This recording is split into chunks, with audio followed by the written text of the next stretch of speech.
Good afternoon.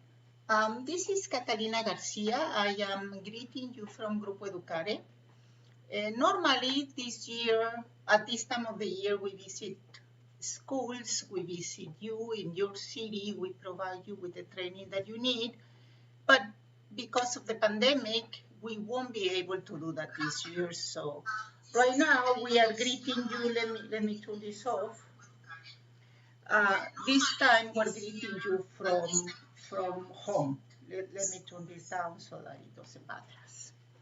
You see, I am receiving your questions through the live chat. So those of you who are teaching lower elementary English, self-English, and upper elementary anywhere from 3 to 8.5, 7 hours a week, you are welcome in this training. We're going to have two trainings today. First, we're going to have a training for those teachers who are teaching anywhere from 3 to 7.5 hours in elementary, and for those teachers who teach lower elementary. If you teach secondary school or upper elementary school and teach more than 10 hours in upper elementary, then we will see you here at 5 o'clock. Right now, we are training those teachers for lower elementary and for elementary, but for anywhere less than 8 hours a week. Welcome. This is the way we're going to work. I'm going to present the class. We're going to go over very important material. And if you have a question, please write your question in the chat and we will take time. We're going to take breaks to go over your questions.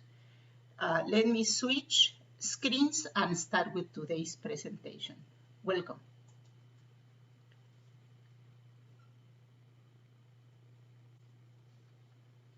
As I said, today's training is for self-English, approach series, and conquer lower elementary. Welcome. Let's start. What did I do? I am new here, I'm sorry. Let's see. Okay, we got it. Content. The first thing we're going to go over is going to be the methodology. Then we are going to study what it is like to teach with technology, all right? Technology-assisted learning. After that, we're going to study self-English homeschooling. You know, this pandemic has set some real challenges for us, and so today we're going to visit some strategies for those teachers to provide classes online. We are going to go over the components and structure of self-English approach and conquer lower elementary. And we're going to see what the planning has been done for you and how you should piece the material. Welcome. I see many names which are familiar to me. I see you in the chat. I'm very happy to have you here today. And in the end, we're going to have a series of questions and answers. Let's start. Self-English eclectic methodology. What does it mean, eclectic methodology? Well, what it means is that we do not teach with just one methodology. You remember in the past, they told us about the audiolingual method or the communicative approach or the natural approach or the military, you know, and they went to the Suggestopedia approach. Well, eclectic approach or eclectic methodology means we combine the best of the methodologies that have proven right, and we have put them all in one program. For example, we have the natural approach. For those of you familiarized with Stephen Krashen, know what I'm talking about. In the natural approach, language is acquired by exposing the children to the input. And we usually expose them to a level that is a little bit higher than the one they can understand. It's like when children are babies. We don't just talk to them using the words they know already, but we talk to them in a very natural way.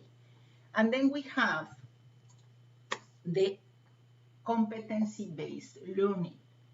You see, we don't teach them English as we teach Spanish in our classrooms. The students who study Spanish or the ones who study English in the United States, they learn about the language. No, nothing like that. We are teaching children to perform in the language. So we teach them to speak, listen, write, and read in English. And then we have the communicative approach. Now, this is very important, you guys, because I have seen people speaking English, but they're not actually speaking English. They're speaking Spanish using English words. For example, they say, I want that you give me permission to come in. It's like, no, we don't say, I want that you give me permission. We say, could I come in? Now, it is correct to say, I want that you give me a glass of water. Of course, it is grammatically correct. Linguistically, it is correct, but it is artificial. This is not a natural English. We don't say that. So when we teach children using the communicative approach, then we teach them to speak like people speak, not to speak out of a dictionary. All right, and then we have the spiral curriculum. How we organize the content is very important. So we're going to go over that spiral curriculum. Okay, I see more and more people joining. Thank you very much. Next, what is the natural approach and input plus one? This is what I mean by natural approach and input plus one. You see this content, this story. The natural approach implies that the content is not intended to teach. The input is not intended to teach. You heard that right. We give them input to communicate, to tell them a story. And we expect that by them reading or watching or listening, they acquire the language. It's like taking them to the movies and watching the movie in English. Nobody wrote that movie in order to teach English, but we use the movie, we use the story and the video to teach, all right? Because we want them to learn to communicate. They learn by receiving input and by understanding the message. We do not aim for students to understand every single word. We would spend hours and hours if we wanted the student to understand every single word. We want the child to understand the general idea and to grasp certain words. Some people I have seen, they try to have the kid translating. That is also not natural and it's not communicative.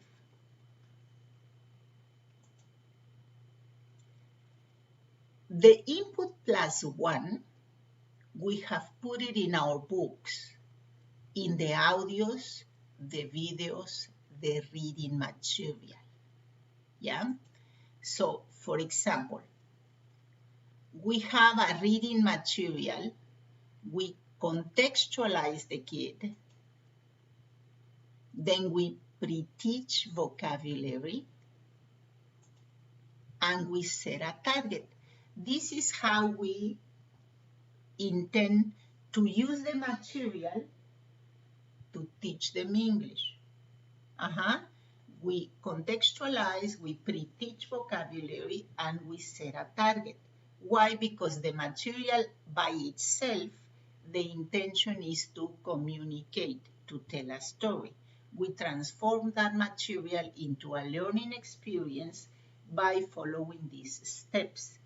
These here that I am showing are extracts from the book.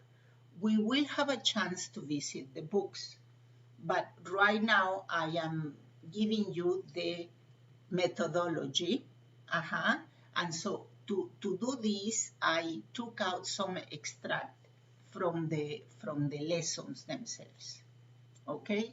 If you have a question, just write it down in the chat, and we will take some time to answer those questions.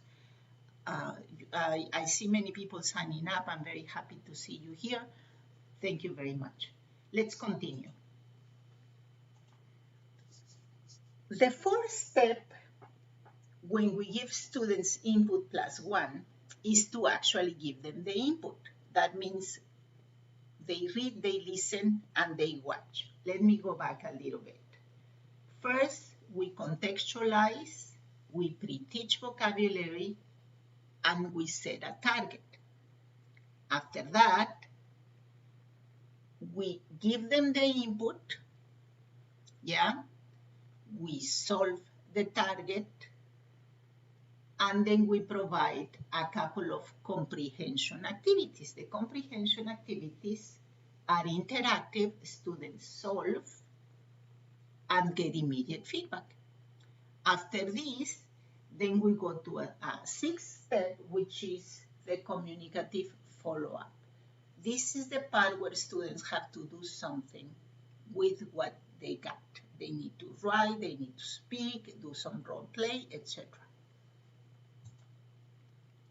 They do this in the notebook. This methodology, natural approach, input +1, represents some challenges when we have to teach with technology, and even more so when we have to teach at home. So let's see how we recommend to use these materials using technology and at home. Let's see. When we use technology, we need to take into consideration certain aspects. For example, classroom management. It is not the same when we are walking by with a book in our hands and children have a book in their hands and we are directing the lesson, as it is when we have a tablet and every child has a tablet. They all have access to their videos, to the camera, to some apps that they downloaded with or without permission. So kids go through more distractions. So classroom management has to be slightly different, okay? We need to have certain agreements on when and how to use the mobile devices. Also, we as teachers need certain special skills and children need certain special skills.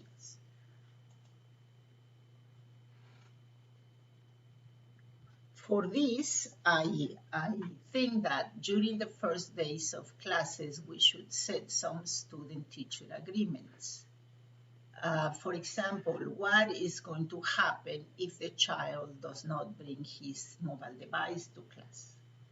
Or if the class is at home and we run out of internet? Or what do we do when the child is not synchronizing on time? So we should make provisions for that based on your school context. You need to make agreements with your kids. When we teach with technology, we are planning on 3 different moments. For example, moment number 1 is when the teacher is projecting or sharing his screen. This is the TMD, teacher's mobile device. We are working with the teacher's mobile device. The teacher's mobile device is projected and the student mobile device has to be standing by. The second moment is when the student's mobile device is in use. This is the time for the kids to use their device. The third moment is when no one is using their device. Now, will there be a fourth moment when both the teacher and the students are using their device? My answer, and I say it again, my answer is avoided. I find it very difficult to teach when I'm using the device and the kid is using the device, because chances are the kid is going to be paying attention to his device and he's not going to be paying attention to me. So my suggestion is avoid those moments in which the teacher and the student, both of them are using the device. I think we should stick to these three moments. The teacher is using the device and the student's device is standing by. The student is using the mobile device and the teacher is providing assistance, is giving them some coaching. Or the third moment when no one is using the device. Let's translate that into the process of teaching in the input plus one. We said that in the input plus one, we first contextualize. We lead the student in. We pre-teach the vocabulary, and then we set a target. My advice is that we contextualize projecting the teacher's mobile device,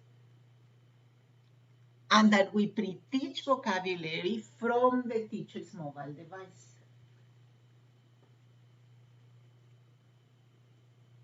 We set the target, correct, from the teacher's mobile device. So when does the student use the device? Let's see. When we go through the input, read, listen, or watch. When we have the comprehension activities, or when we do the follow-up. I'd say, if we can, let us provide the input. We plug our device to the audio and everybody watches the video or reads along or listens with the teacher. Then the teacher and students solve the comprehension activities.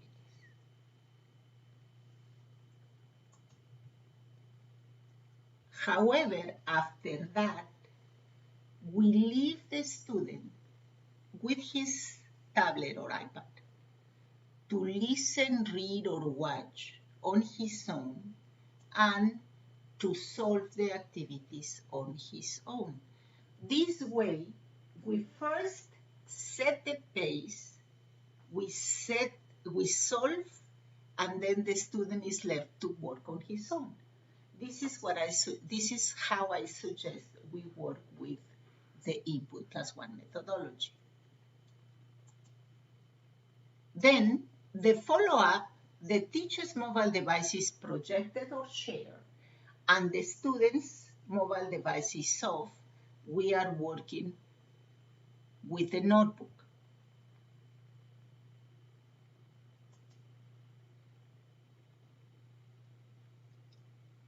Yeah.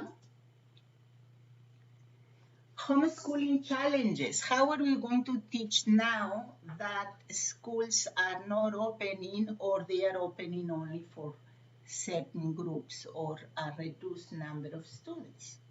Well, we need to take into consideration the parents' demands.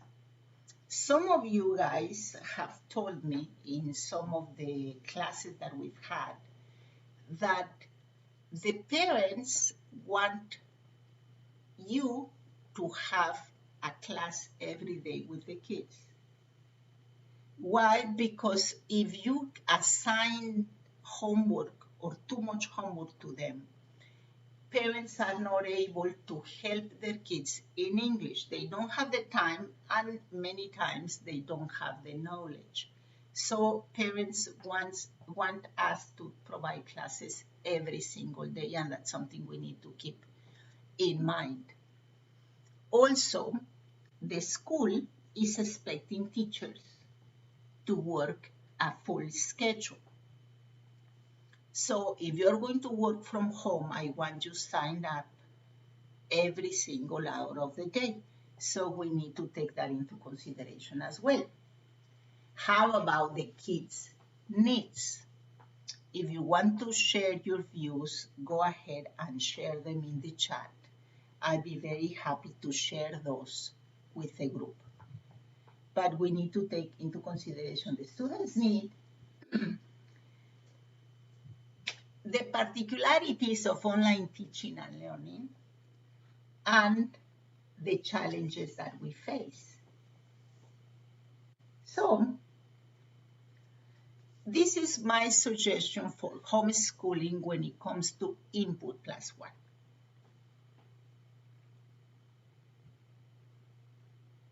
As I said earlier, we have 3 moments: teacher's mobile device, student mobile device, or none of them.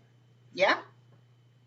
So, if we are online, this would be the teacher's mobile device moment. Yeah? When the teacher is projecting and none of the students are using their tablet, the teacher presents. So the teacher can contextualize, pre-teach vocabulary, and set a target from his or her mobile device.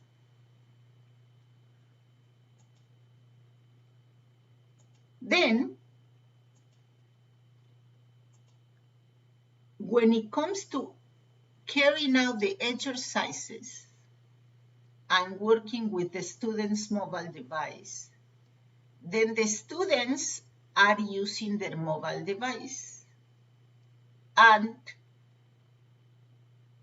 they are listening, watching, or reading. Okay? And they are solving the comprehension activities. Now, let me be clear on this, guys. When the teacher is guiding them, the students are using their mobile device, but they are using their mobile device. They are working with their tablet, and they are solving the activities in the tablet. Don't intend for them to solve the activities in the web. Why? Because our books, once they are downloaded, they do not use any of the internet at home. So the father, mother, child, younger brother, younger sister, they all can be connected online. They are using Zoom or Google Meets or whatever, but they're not using that much internet because their books are in the tablet. So if they work from the tablet, they do not use up the internet they have at home. Why? Because at home, we do not have the capacity. We have a residential line, and a residential line does not provide enough wide band for everybody to be working from their online platform. So the teacher is observing, okay, the teacher is giving guidance and students are working in their mobile device. Okay, that's my suggestion, because I have heard that parents complain that the computer goes very slow and they cannot keep up with their demands at work, because many of them are doing home office as well, or because they have 3 children and internet is not enough at home. So my suggestion is students work from app. They do not work online. The teacher, on the other hand, the teacher may want to have the students listen, read, or watch from her or his mobile device. Now, when I talk about the teacher's mobile device, I don't intend, and let me go to the webcam again. I don't mean I don't mean that the teacher is doing this. No. The teacher can log on to the online platform, and then the teacher can open the book, and have the book and project the book. The teacher can project the book, but the student, I don't suggest that the student projects the book. Now, let me show you. We open the book right here. Let's see, this one. Okay. And have the book and project the book. The teacher can. Something is happening right there. Now, this is the thing. You see, the teacher projects the book. The teacher is online, okay, and is projecting every single lesson. You see, this way, the teacher finds it easier to give the class by projecting the exercises, but it's only one teacher using the platform.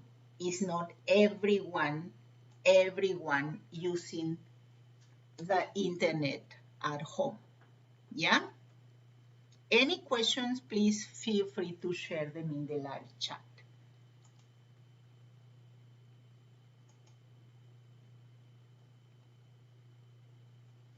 Now, what happens when we are not using the mobile device because we're in a communicative activity? For example, here in the follow-up, no one is using the device. What do? Well, we can do one of these 2 suggestions. Number 1, the teacher can carry out the work independently.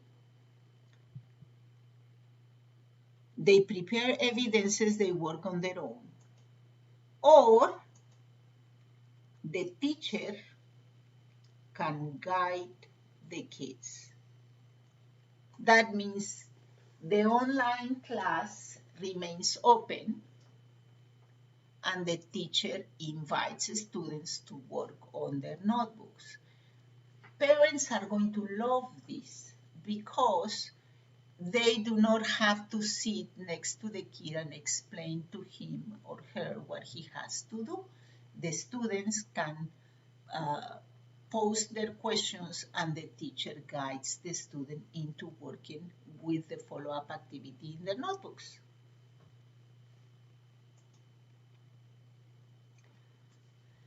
If you have any questions regarding the Input Plus One methodology, please feel free to share those questions with me. I am moving now on to the communicative approach methodology.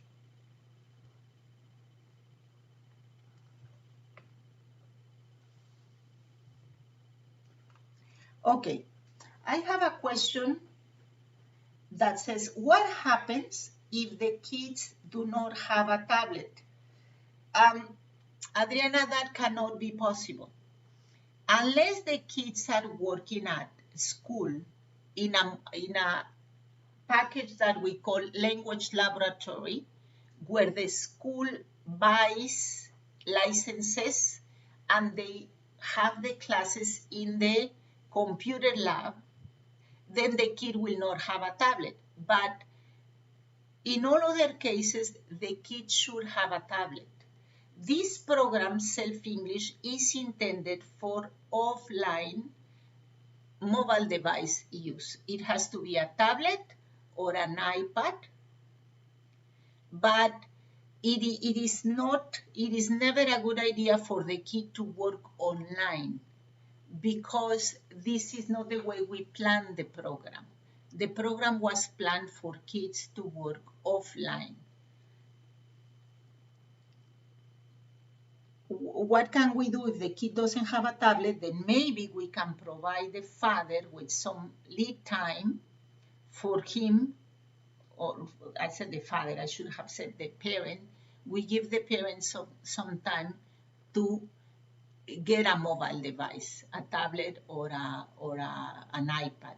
You know, Grupo Educare has certain very good deals for parents to get a tablet. I have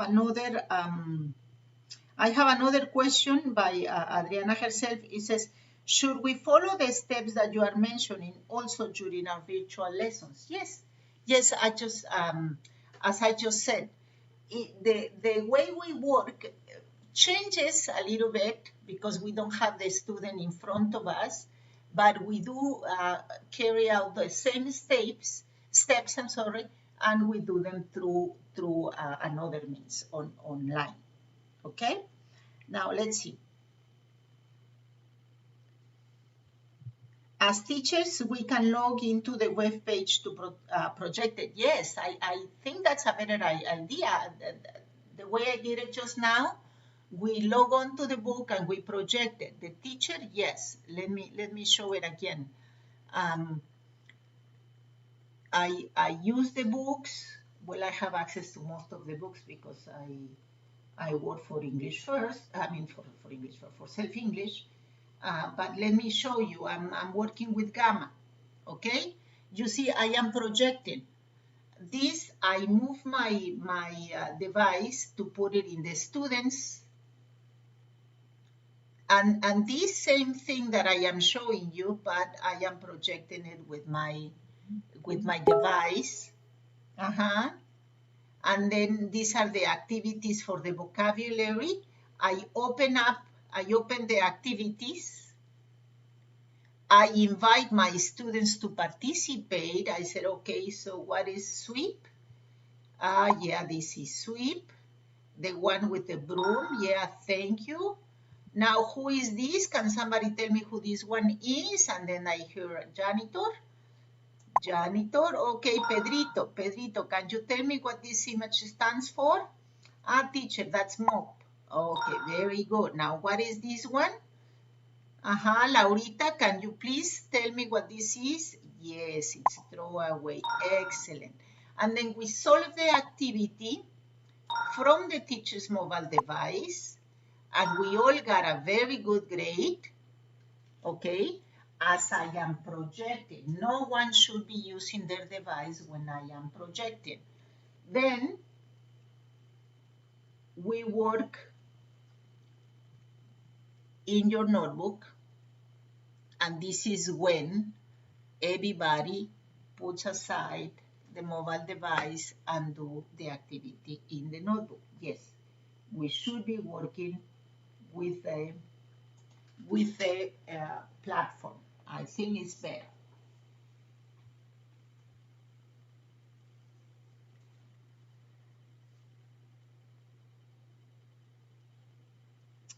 Yes, Daniel, it can be used in a mobile phone.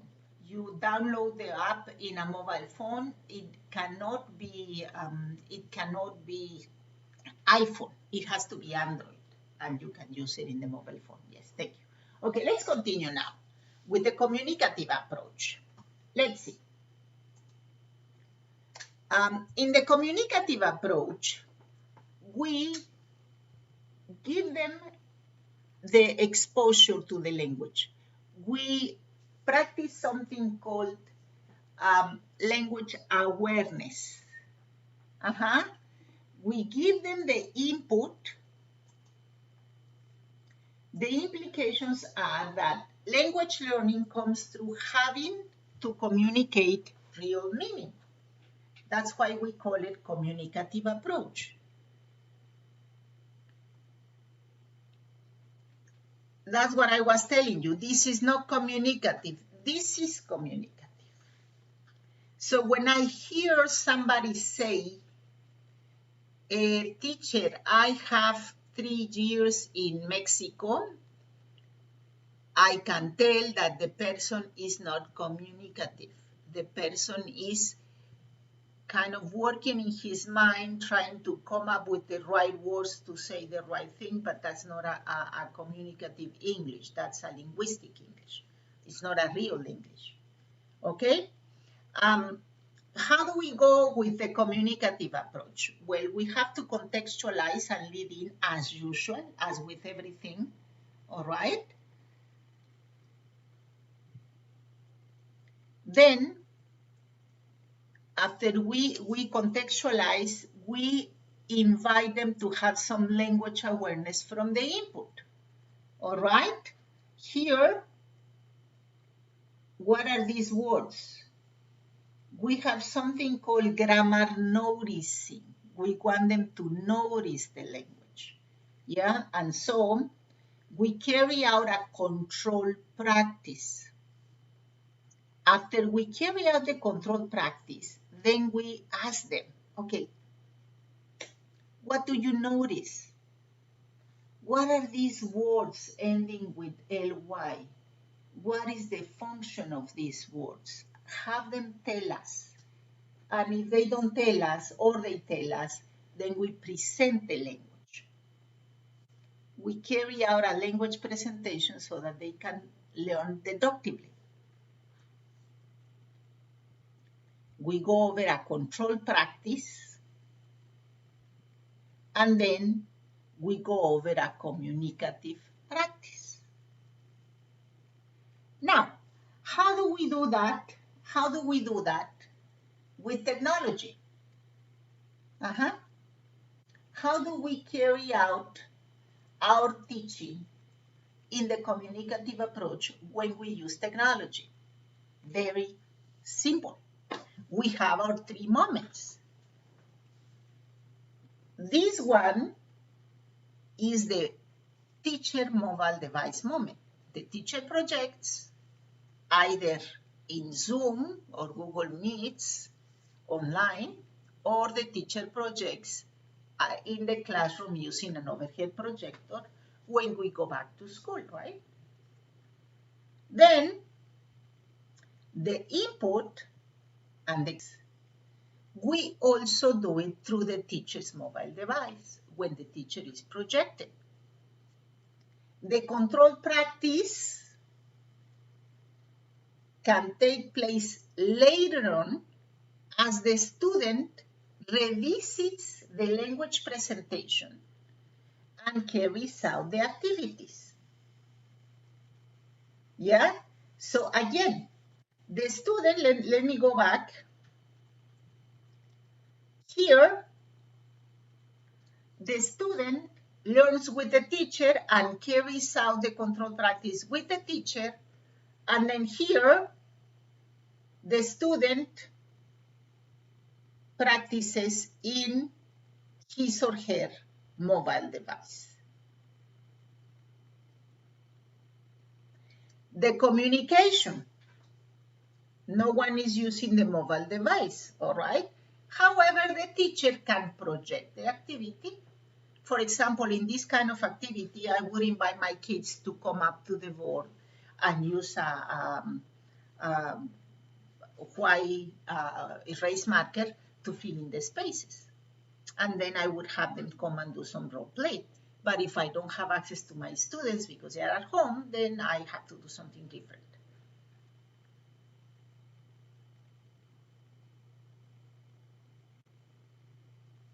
I have a question right here. So to have it clear, only from a tablet can kids work? No, Iria. Children can work from their Chromebooks. They can work from their Chromebooks, from the tablet, from the iPad, and they can also work online. My suggestion is to reduce the use of the books online. Why? Because a residential line does not have enough power to have all the kids from the family working online and the parents working at home. But yes, in your case, children have a laptop. From a Windows laptop, they can, yes, they can, but they shouldn't. They can work online. The books are available online, but they shouldn't because it slows down the internet for them and for the rest of the family.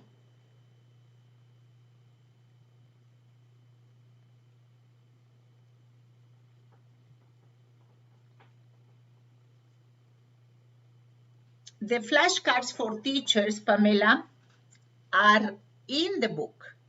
So you don't need to project cardboard flashcards. You project them in the book because the book has a lot of visual material for the kids.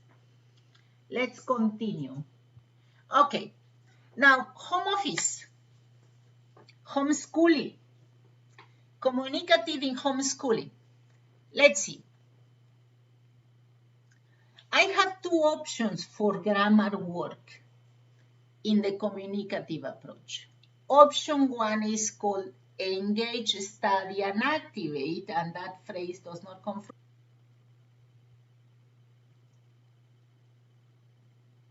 We teachers project from the teacher mobile device to the rest of the students, they contextualize the input and the control practice, plus the language presentation.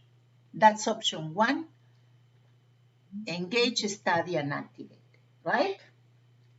Then we continue with the second, with the S, study, yeah? In the S, we invite the kid to study on his own, okay? He studies the language presentation and he studies the controlled practice on his own.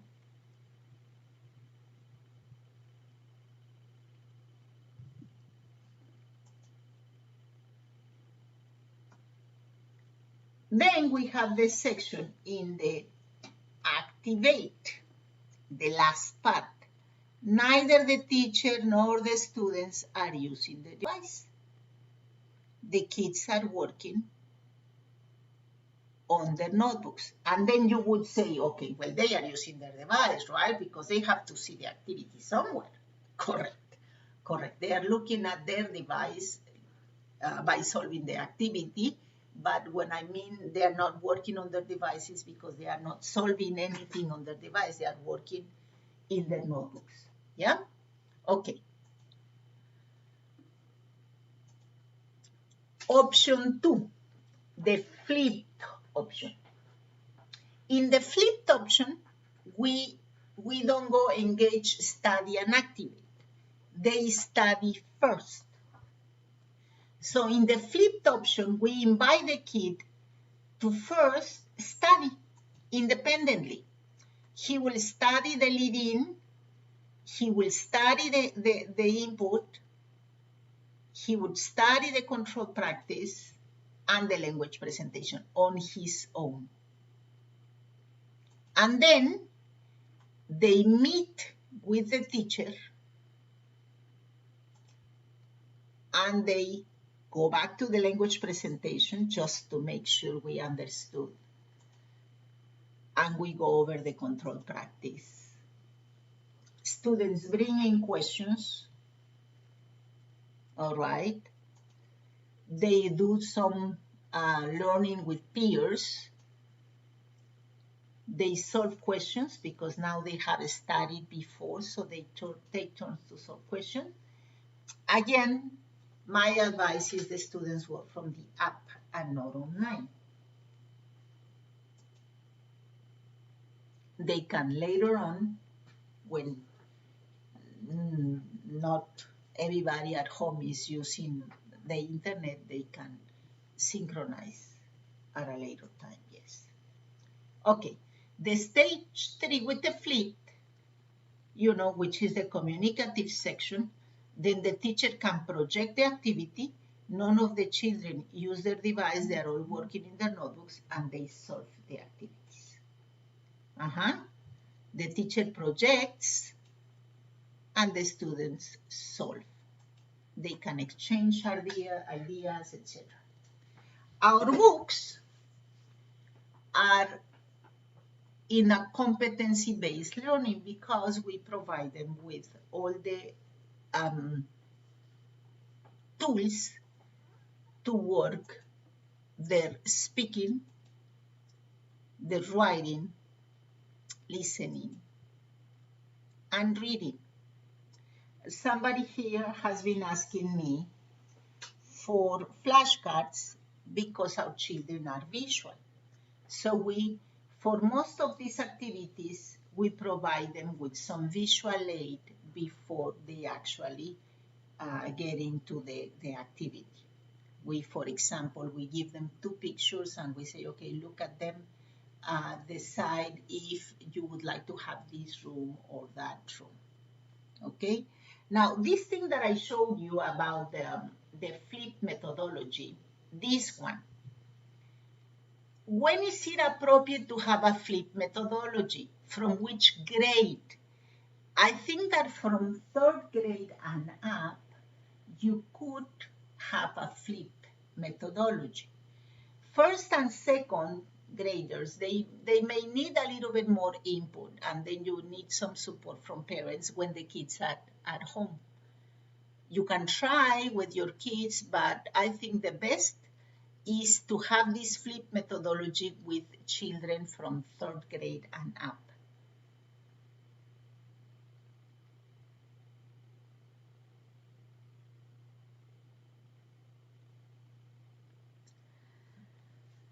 We have something called thinking skills for alpha and beta. This is 1st and 2nd grade. The thinking skills consist of a brain gym activity. Some brain teasers, we have 2. They can be analogies, memory games, crossword puzzles, and we have language work. This takes a little bit of work when we're working at home. How do we carry out a brain gym at home? Well, you see, I have seen my high school kid taking physical education at home. So if his PE teacher can provide him with physical education, then maybe we can also go over the thinking skills, don't you think? So to provide a brain gym, maybe we can have this. Let me show you how we can do the brain gym. In alpha and beta, these are the books. I am in gamma. Let me go to alpha or beta. Okay, here we have alpha.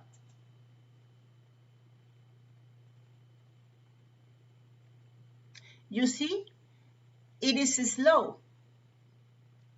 Why is it slow when I am using AT&T Super Home Service? I am right now in California, by the way, and here in the United States, internet service is a little bit better.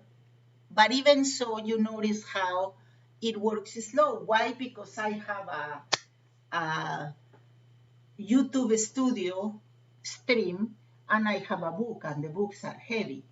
So let's see one activity here. we have the thinking and writing session.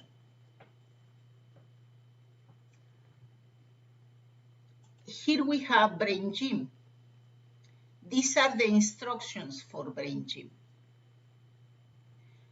The teacher could read the instructions, or maybe the teacher could project the instructions, just like I'm doing right now. I can make the text bigger if I go like this. Then I can project the instructions. I can read the instructions to kids. And I can show them the image. Now I have to go smaller because I want my kids to see all the whole image. And then I can have the kids do the brain activity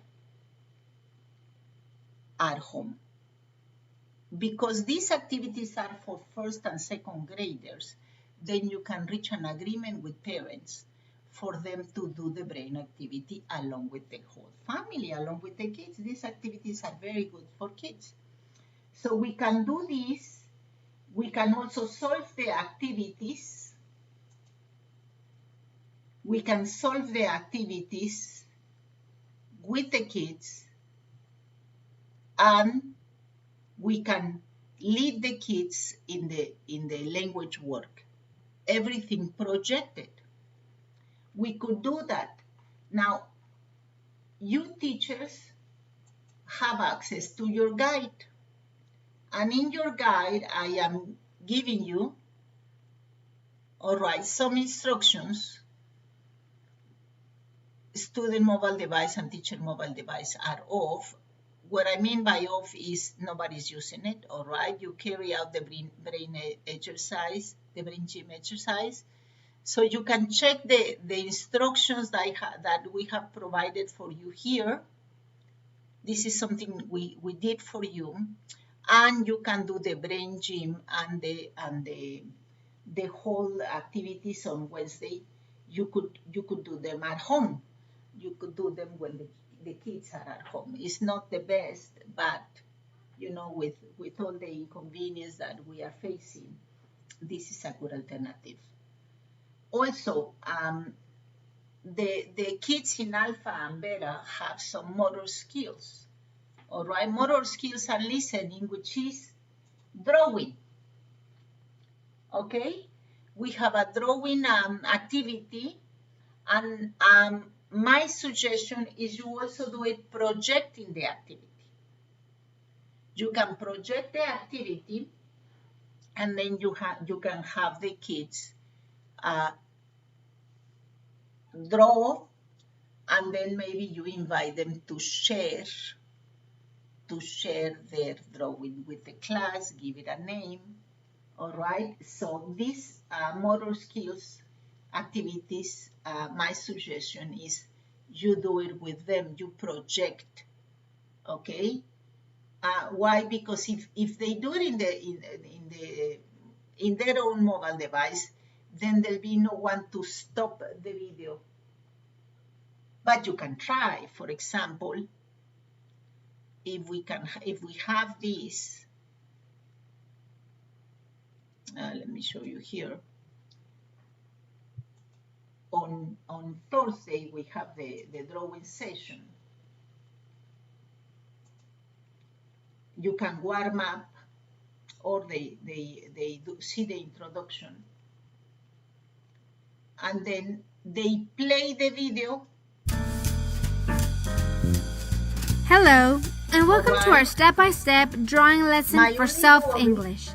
Today, we're going to draw a little sheep. Let's start by drawing a big circle. Be sure to use your pencil to make a big round circle. If you project, this big circle will be the sheep's body. Then you can read the instructions again, and you can stop whenever you consider kids are almost done. You can piece the students, and you can stop and go Body. if you wish. Then, draw a medium oval just here. As you can see, this oval is vertical. Draw it carefully because this will be the sheep's head. Next, make one more little oval over here. This little oval. And then you stop it. You have access, by the way, as a teacher, you have access to the script. So you can read the instructions to make sure that the kid is following them. And you guide them in an online class. Okay? That's something that you could do. Any questions so far? Let me see your participation. All I see here are good afternoons.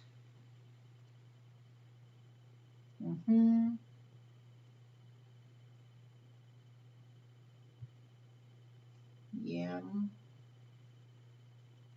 Okay, well, I'll give you some time for you to write your questions before we go into this.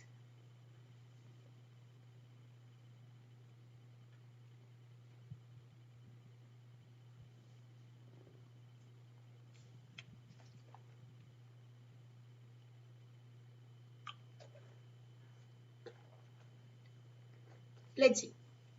Spiral curriculum. What does it mean when we say spiral curriculum? You see, this is the spiral curriculum.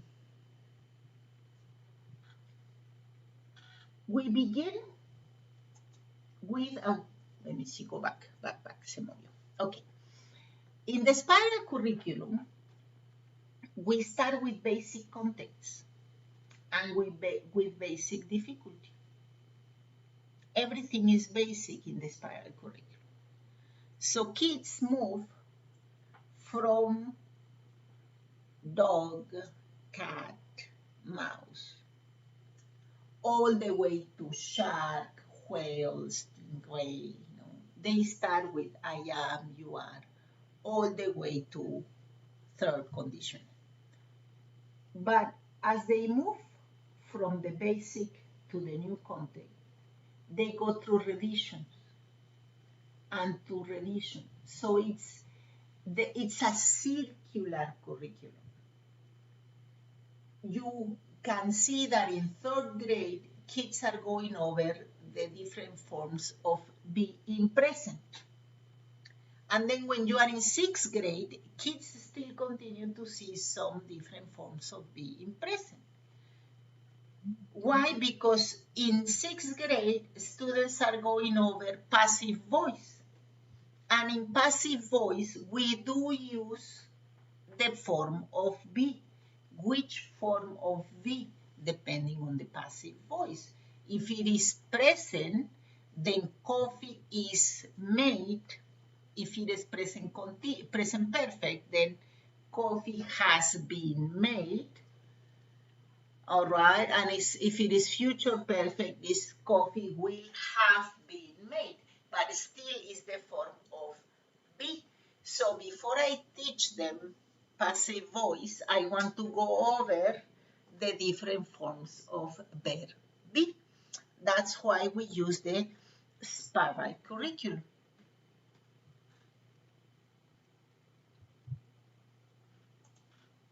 Okay?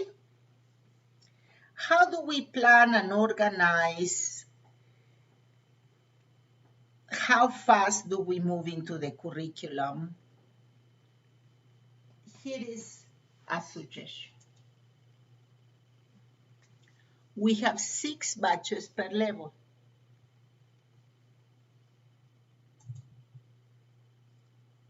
Two batches per term.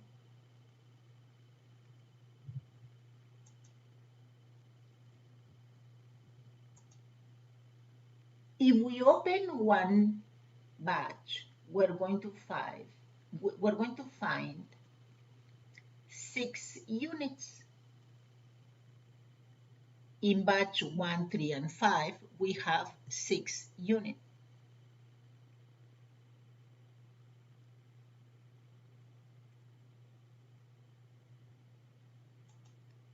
And then we have 5 units plus a language quiz in batches 2, 4, and 6. Yeah? Now, here I have a very important question. Daniel says, okay, at the beginning, you mentioned that this program is meant for schools that teach 3 to 7.5 hours a week. Which activities are more important to go through if we only teach 3 hours a week? Okay, all activities are important, and we're not going to omit any of the activities, Daniel. But we are going to provide less time. I don't suggest that we invest a lot of time in one thing and we skip some other activities because we don't have time.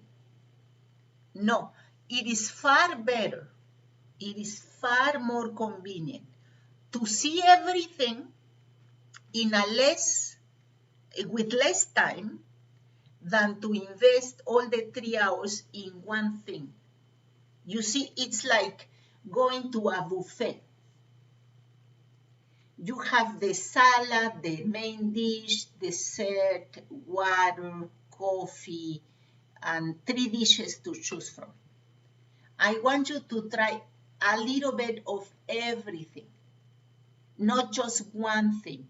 So my suggestion, Danielle, and all the teachers that only have 3 hours a week, is you go over the activities, all of them, but you do it faster.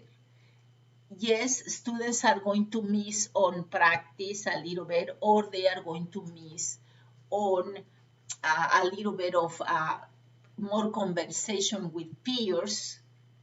But my suggestion, Danielle, is that you go over all the activities.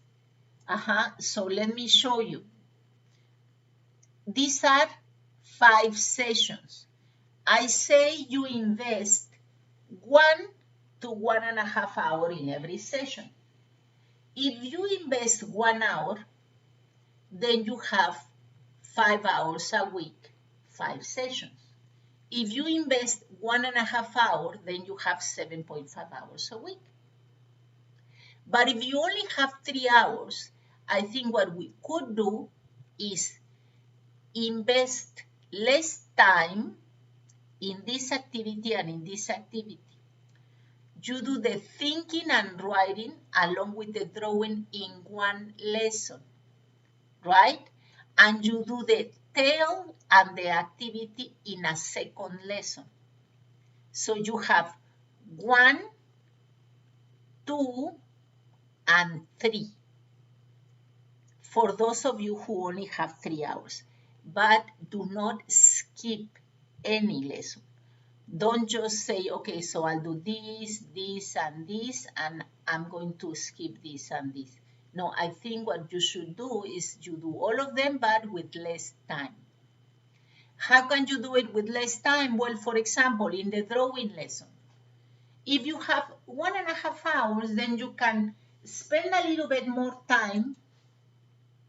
For those of you who have time, then you spend more time in the warm-up, all right? You may want to invite students to say what plant this one is. Invite them to look it up on the internet. What is this? All right, this is silk, this is wool, and this is cotton. Or you may want to have them spell the word. You have a lot of time. Then you show them all the garments that are made with wool before you go into the drawing of a sheep. Students are going to draw a sheep. It's like the ones you see here to make the sheep. If you draw have the shape time, of your sheep. because you teach Choose the marker you like the most.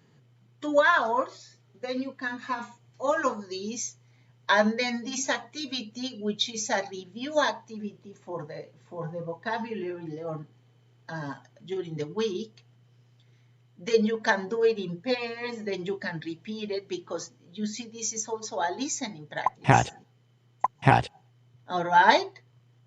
And then with these, you can spend a lot of time. But if you don't have time, then you can just quickly run over that material. I mean, some garments are done with cotton, with wool, and with silk. You don't spend too much time in this. You tell them these products are done with wool, and then maybe you tell them this is a scarf, invite them to say what these are, and then quickly you go into the drawing because you don't have time, but don't skip. That's my suggestion. Okay? Let's see if I have another question here. I think this, yeah. Okay, very good. Now let's continue. We have six units in batches 1, 3, and 5. And we have 5 units in batches 2, 4, and 6, plus a language quiz. This language quiz is the opportunity that you have to go over what students learned during the block, during the previous 2 blocks. Let me show you a language quiz.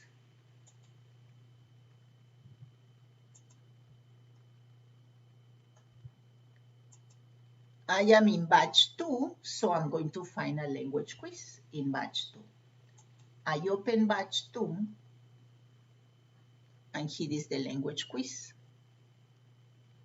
It has a lot of activities. These activities, we are in alpha, so they are for little kids, okay? And so they have all of these activities. Now, these activities are very good for the little kids because they have an opportunity to prepare for examinations. Because the more we practice with them, the more acquainted they will get with the scenario of being examined. They have open activities to be solved in their notebooks. And they have a lot of these interactive activities. You don't have to grade them, just have them work and they review. For example, here they review prepositions. Here,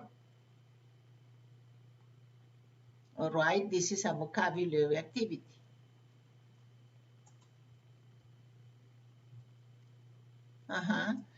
You don't actually need that many flashcards because, as I said, our books are full of images. These activities remind me of the exams they have in Cambridge movers, I think, or even starters, where it says the teacher has a green book. That's true. He uses his roller to cut. That's false. She is writing with a pencil. That's true. She has a pink backpack. True. Okay, so this is for kids to practice what they learned.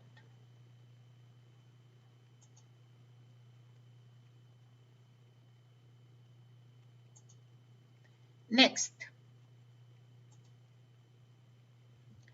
These are the sessions in alpha and beta.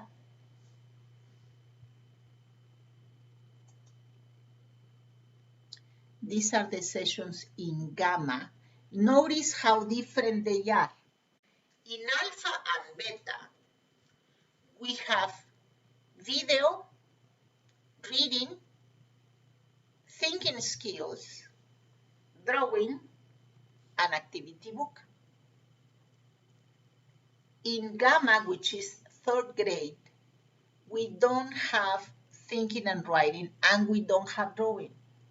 What we have instead is language work and listening. Because they are already in 3rd grade, they can already work a little bit in more grammar. the big guys, 4th, 5th, and 6th graders, they have 3 language lessons. Now, these 3 language lessons, they do not mean that the kids are going to do grammar and grammar and grammar and grammar. No, the language lessons are very thorough. They start with some grammar, but they always end up with some communication. Let me show you what it is like to have 4th graders and 5th graders and 6th graders.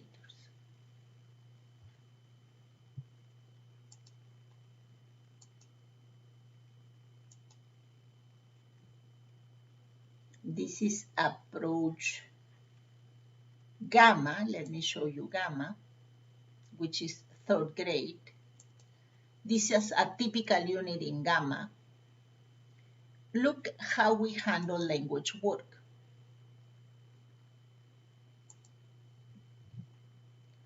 We provide an input, grammar noticing, analyze the structure with a grammar presentation.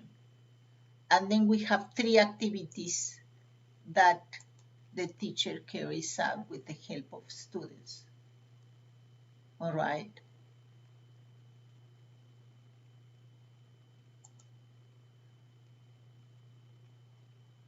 They are interactive activities. And this is all with the intention that students practice what has been said here.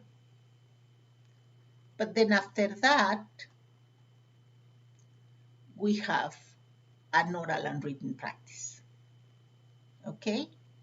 And then we provide a lot of visuals so that students can understand this. This is a running dictation, by the way. This is an activity that they do in their notebooks. It's a running dictation. So that we have a rounded experience, starting with reading, continue with grammar, and end up with some production.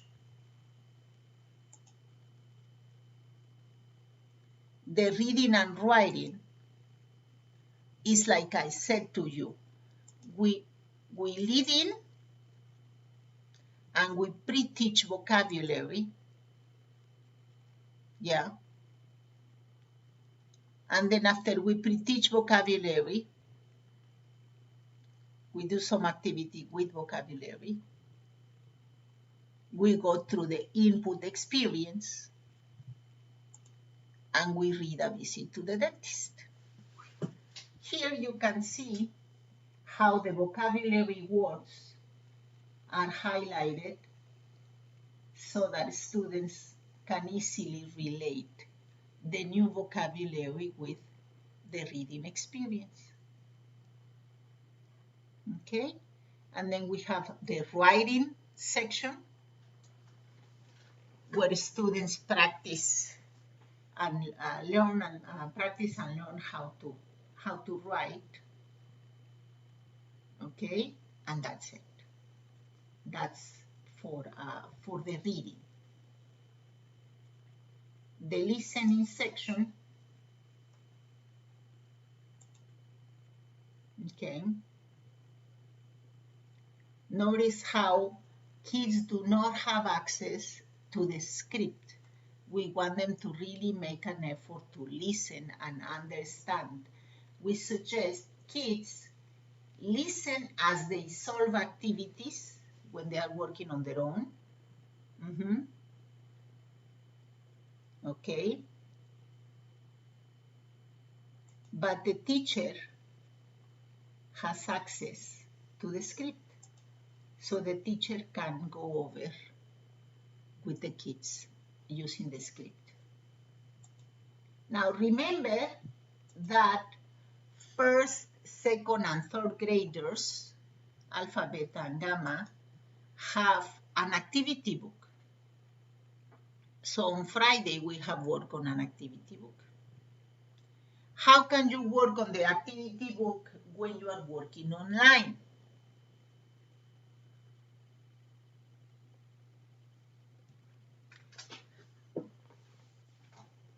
Thank you, Liliana. Liliana says, I think some activities are very short and fast. This is the case, Lily. We have a tool for you guys, which is, they call it Practicario, but it's a drill practice, independent practice. When students work in an app, they solve activities, all right? They work in an app solving activities, or they work in the on the Practicario, but they are solving activities. These activities that are in the book, the activities are not intended to be just solved, because if you give the tablet to the kid and ask him to solve the activities, they will go over this in 15 minutes because the activities are very fast. The activities are very short and fast. So if you see this book as an activity book, they are very short and fast, because when they are in the book, students will take the time to take the notebook, write the word, and then the teacher to come and check the word. It takes more time. If they solve this activity, all right, if they solve this activity, this is going to go really fast. But the idea is not that they solve the activity. The idea is that they read, they understand, and they reproduce. For example, it says, the boy is wearing a hat. Okay? Well, you spend time with the kids. What color? We are in 3rd grade, okay? So the kids already know colors. Okay, so what color hat is the kid wearing? They are looking for yellow. Does everybody agree that this is a yellow hat? Yes, this is a yellow hat. Very good. Now, the boy, what adjective, because we are in the lesson of adjectives, yes? What adjective describes the boy? Let's see. What adjectives can describe a boy? And then I invite the kids' participation.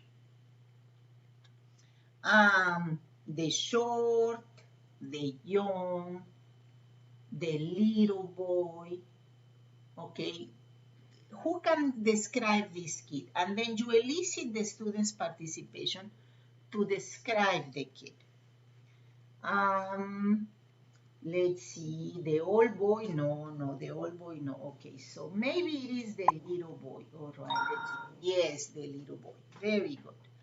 So, Lupita, can you help me read? The little boy is wearing a yellow hat. Very good. His mom has a beautiful... Who is his mom? Is this his mom? Yes, no. Is this his mom? Okay, so this is his mom. So his mom is wearing, what color is the dress? Okay, very good. Red dress. Very good. Now, he has a dog. Oh, this is the dog. Now, guys, we're looking into adjectives. Who can tell me what adjectives describe this dog? Nice, big, small, brown, red. Give me adjectives. Oh, brown. Here is brown dog. He has a brown dog and a cat. He also has a big sister. This is his big sister. Does anyone have a big sister in this classroom? Raise your hand or chat the name of your big sister. Okay, we're in the online class. Okay, whoever has a big sister, write her name in the chat. Who has a big sister? Because we are describing a family. Very good. So he also has a big sister who loves her. What color is her backpack? Is it purple? No. Is it? Oh, it is pink. Her pink backpack. Okay, which is the last one? All right, Juanito, you haven't participated today. Juanito, can you tell me what the last answer here is?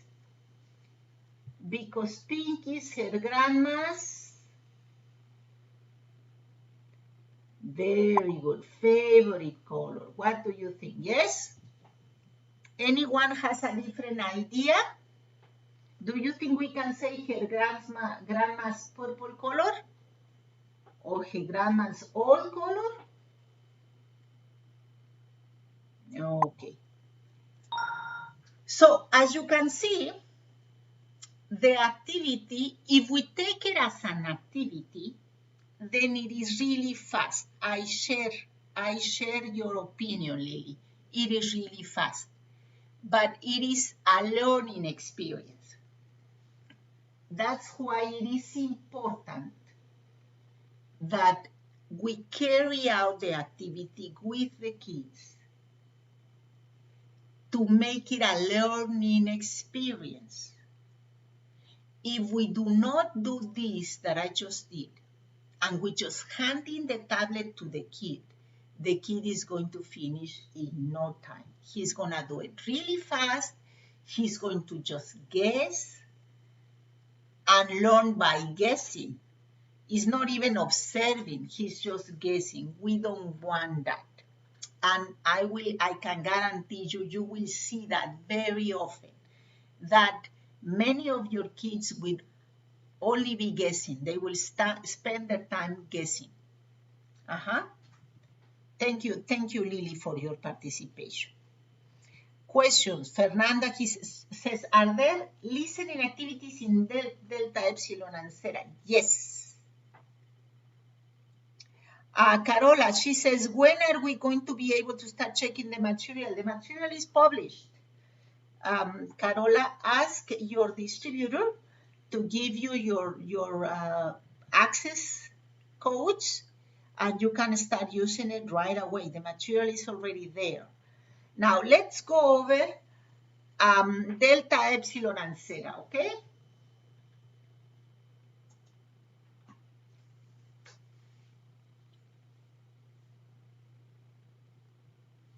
We still have 1 hour, so we have time.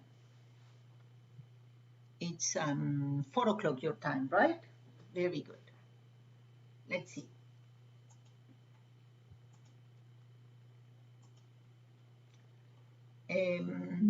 Delta, Theta, let's choose,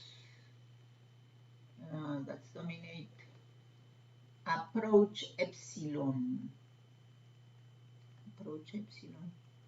I don't see approach Epsilon. Let's go to approach Delta. Yeah? Delta, Epsilon, and Theta are the books for upper elementary. Just as in every other book, we have 6 batches. This is batch 1, 2, 3. Let's go to batch 2. All right. A new sport. This is unit 9. Every unit is supposed to take place it's supposed to be visited in 1 week. So here we have 5 sessions. With these books from 3rd to 6th grade, we should go in the order presented here. Alpha and beta, it doesn't matter if you do the activity book on Monday and you do the drawing on Wednesday and you do the brain gym on Friday. It doesn't really matter. But with the other grades, 3rd, 4th, and 5th and 6th, you go vertical. We start with the audio and we continue with the language. You could eventually swap, do the reading before you do the audio, but definitely A, B, and C should follow an order, okay? Now let's go over a typical lesson. They are all the same, A, B, and C, they have the same structure. This is what we have. Remember I told you that we start a language work lesson with a communicative approach. And in the communicative approach, we first lead in. So we're going to lead in. What does the coach have in his hands?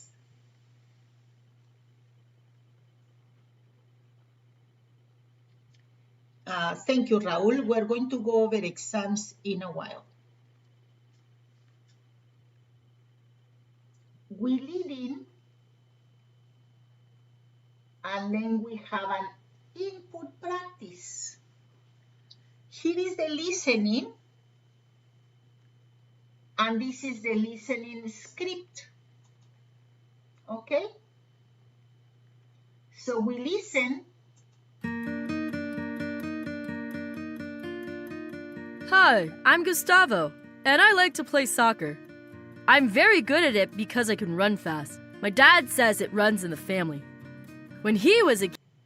Here is the listening material, but it's not a listening activity. It is an input activity with the purpose of grammar noticing. We want them to notice grammar. If you look at this, you can pretty much tell what you are going to teach. You are going to teach can and could. You see?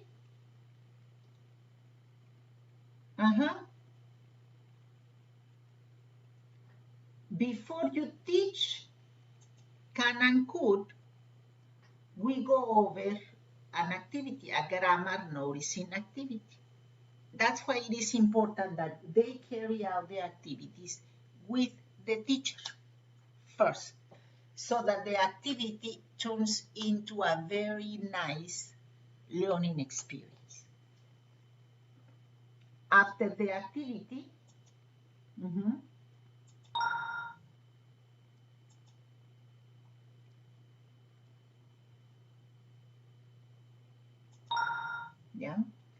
After the activity, we invite the students to tell us what they know about the use of can and could.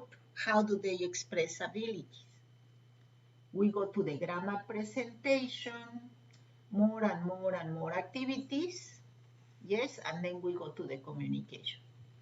This is the structure for language classes. So we have a listening in all the language work, A, B, C. Now, there are exclusive listening sections. I'm going to tell you where they are. All the lessons that are odd number, 1, 3, 5, 7, 9, 11, 13, all the units, all the odd units begin with a video. This is a 7th unit, so that's odd. And what you're going to have in an audiovisual experience is a video. We start with vocabulary work, okay? And then we move into the video. This is a video activity, okay? And then we have comprehension activities for the video, and follow-up activities for the video. So all the units which are odd, 1, 3, 5, 7, 9, 11, 13, 15, They all have a video. The units which are pairs, 8, 10, 12, 14, 2, 4, 6, 8, they start with a listening, okay? So here in the listening activity, we do some input, we teach vocabulary, all right? We are encouraging students to build a vocabulary bank. Ask students to keep a notebook where they write all the new words or language chunks that they are learning every time. And after the vocabulary bank, okay, we have a listening activity. Notice that there is no script.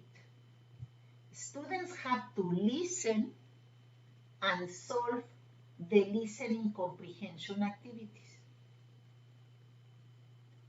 The teacher here has access to the listening script.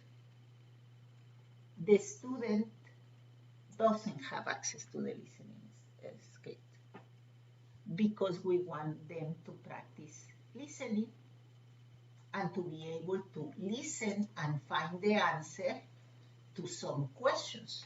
That's why we say first carry out the listening with them, sometimes play the listening once for general idea to solve the target questions, and then play the listening a second time for comprehension activities. Okay? And then we do the further practice.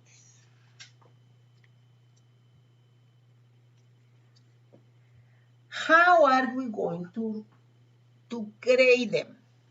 Where are the tests? Very good question. Okay? This is what we're going to do, Raúl and everybody. Every book has 6 batches. At the end of every 2 batches, we have a quiz. This language quiz is for formative evaluation, for review. Here, in this cornucopia, we have evaluations. These evaluations are protected. Children cannot see the evaluations. The evaluation needs a code. You see, the teacher has to create the code and provide it to their students. So, the teacher from his mobile device or platform generates the code. And this code is valid for 10 minutes. This code B386,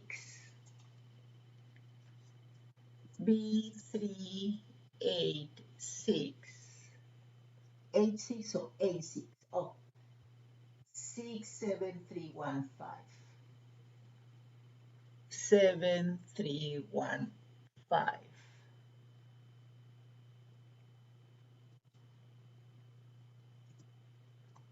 A. 67315, correct. This code will open the exam. This code, if your student wrote down the code and wants to give it to his little sister so that she can open her exam, or to her cousin who is in the same classroom, is not going to be valid for long. What you do is you provide the code at the moment you are going to test.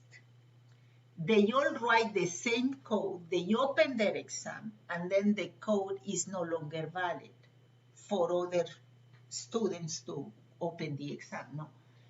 So here is the exam. It is not timed. The student can answer something very particular on the interactive exam is that it doesn't say if it is right or incorrect. You see, I can click and it's never going to tell me if it is right. I can change my answers. It does not provide immediate feedback. I can move from one question to another. I can come back and change my answers. All right? I have all the time in the world to solve it, unless the teacher tells me that I only have an hour. Then the app is not going to tell me that it is limited. So the student answers the exam, changes his answers, and then when he tries to submit, it tells you, look, you haven't answered all the questions. You have to answer your questions. Okay? When the student finishes the exam, it grades itself. It sends the student his final grade, and it sends the teacher. It records the grade so that teacher can use that into consideration. Now, if as a teacher you choose not to use the interactive exams, then don't open the exam. All right? Don't open the exam. What you can do is print the exams. Get the printed version of the exam from Didactic, where you take your training online. You get the printed version of the exam. You make as many copies as needed, and you have to mark the exams on your own because, you know, they are manual. You need to go the old school and mark the exams yourself. These are the two ways you can grade the exams. Okay? Any questions on this? Can you download the listening material? The listening material and all the material is available in the book. So if you download the book, you have everything downloaded, no problem. Okay, you can download the book in your cell phone and you can play the listening material. Let's say, Adriana, that you choose to evaluate your students with the printed exam. Okay, you print your exam and then you play the listening from your cell phone at the time you are giving out the exam to the students. Yeah, you can do that. Mm-hmm.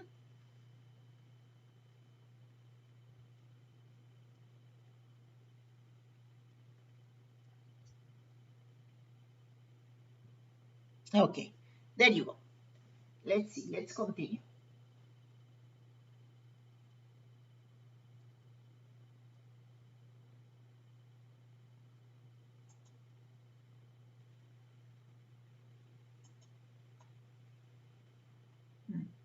No, this is not it.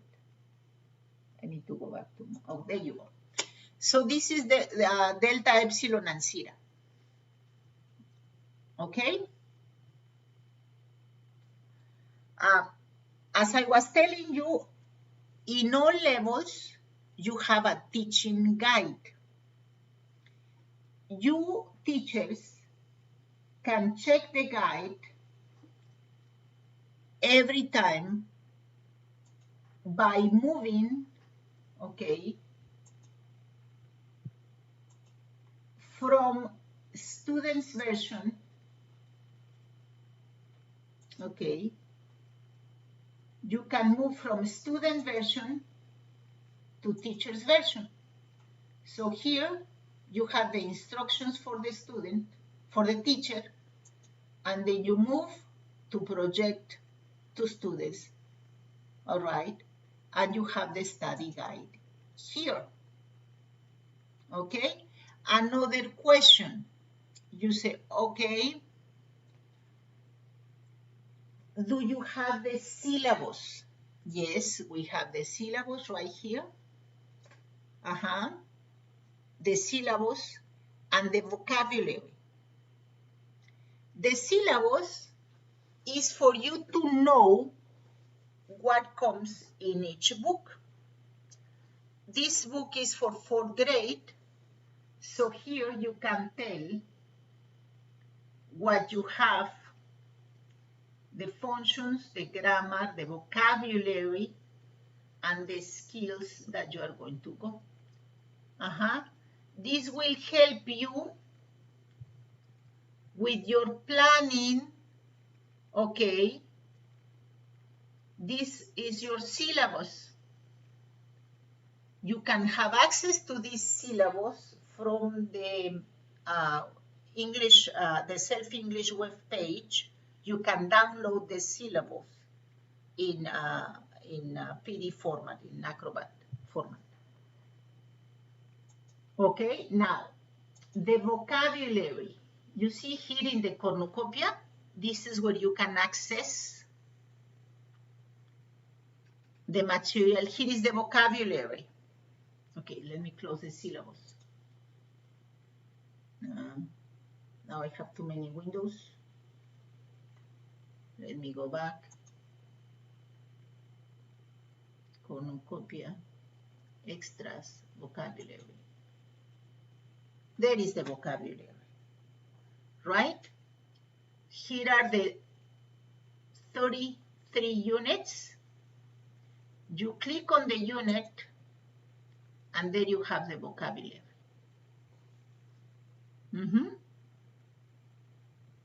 So if you have, look, if you have a spelling competition in your school, you may want to use these words to train your students.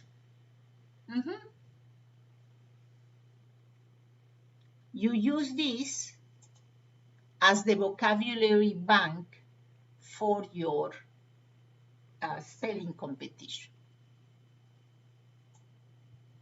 Yes? Okay. Oh, no, what did I do? Okay. What's next? What do we do after this training? For those of you who have already been with us in previous years, you know you can always contact us for assistance, and we can provide the assistance that you need. We can solve your questions through the email or on the chat, or you can arrange video conferences in your school.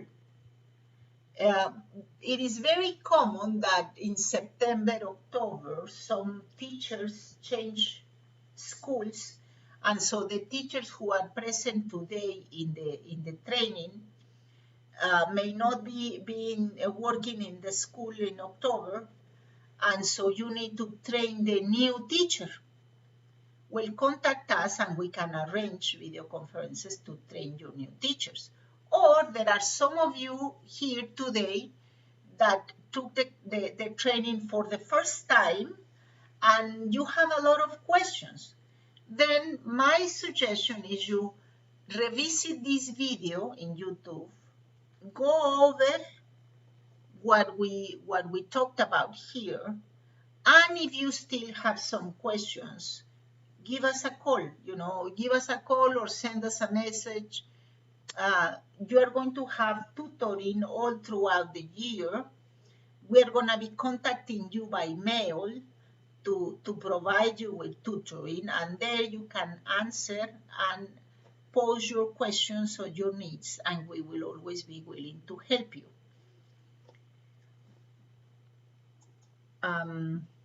This is me.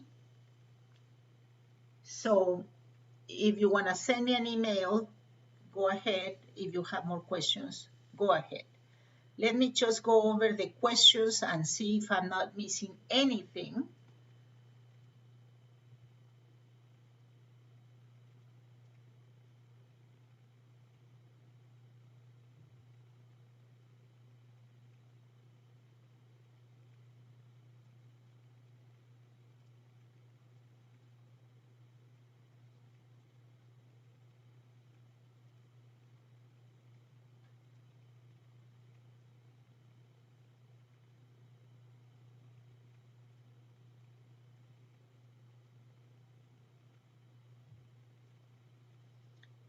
I think I've already gone over these questions.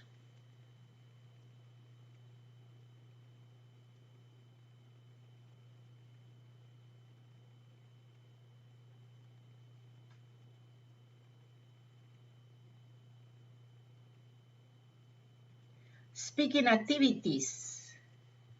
Oh, we have a lot of speaking activities. Let me show you all the speaking activities.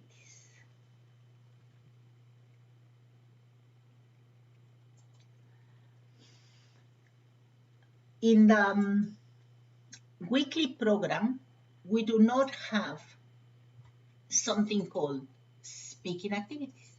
If you notice here, we have audiovisual, we have language, and reading. None of them say speaking. However, at the end of every lesson, there is a speaking and or writing. Yeah, and then it says project the activity, ask volunteers to read, invite students to take out their notebooks, and solve the activities required. This is written. Okay, let's see. Let's find one that is speaking. All right.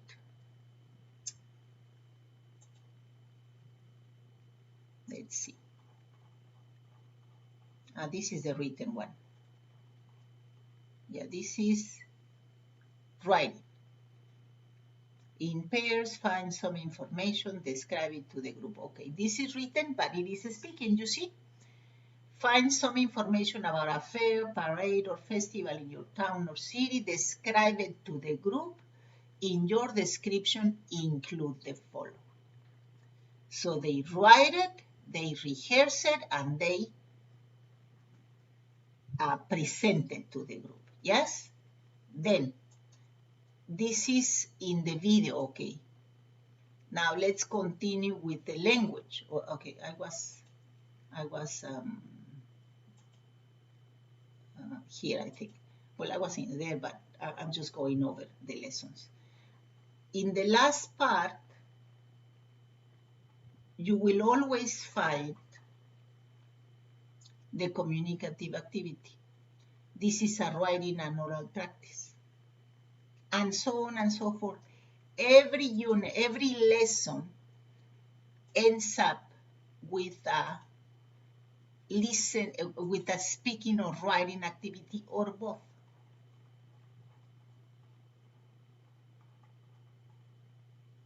You see? Written work. Okay, so we do have plenty of listening, plenty of speaking activities.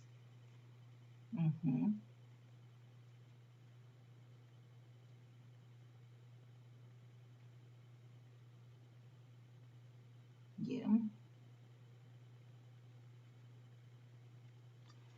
Phonic activities to teach them literacy. No, Gabby.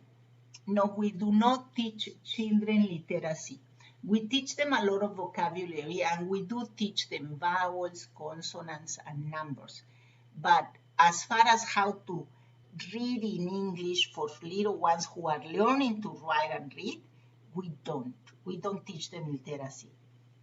But we'll keep that maybe for kindergarten. Maybe when we come up with the self-English preschool, we may take that into consideration.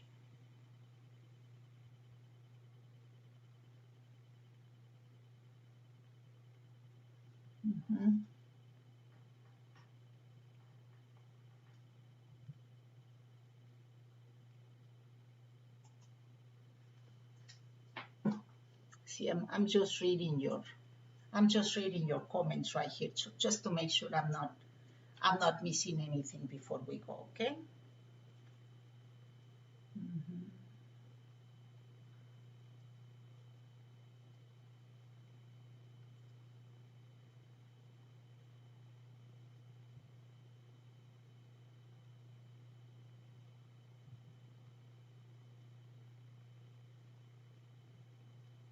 Well, I think that's it, guys.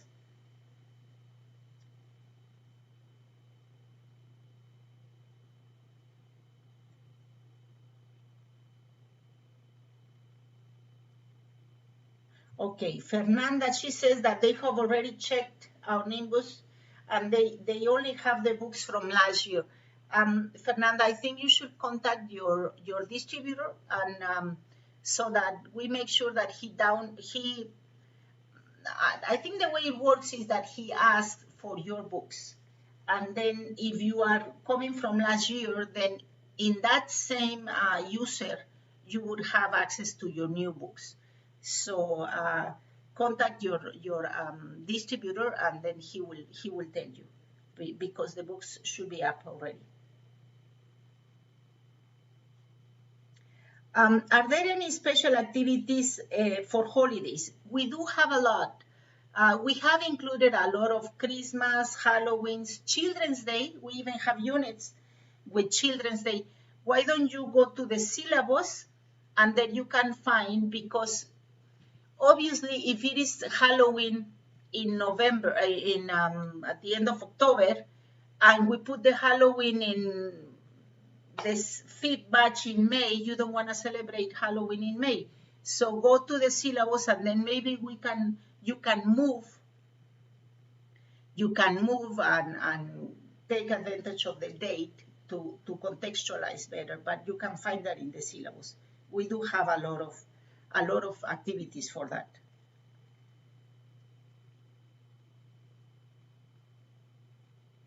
Can we check the vocabulary bank and the syllabus? Karen, if you don't have access to your book and you want to have access to the syllabus and the vocabulary, send me an email. Send me an email and I will send you access to the vocabulary. All right, I'm going to leave the information there. Send me an email and I will send you access to the vocabulary. Okay? Where can I find the activities, says Lily. The activities, perhaps you are talking about el practicario. El practicario is a bank of activities. It will come up probably in August. I don't have the date exactly.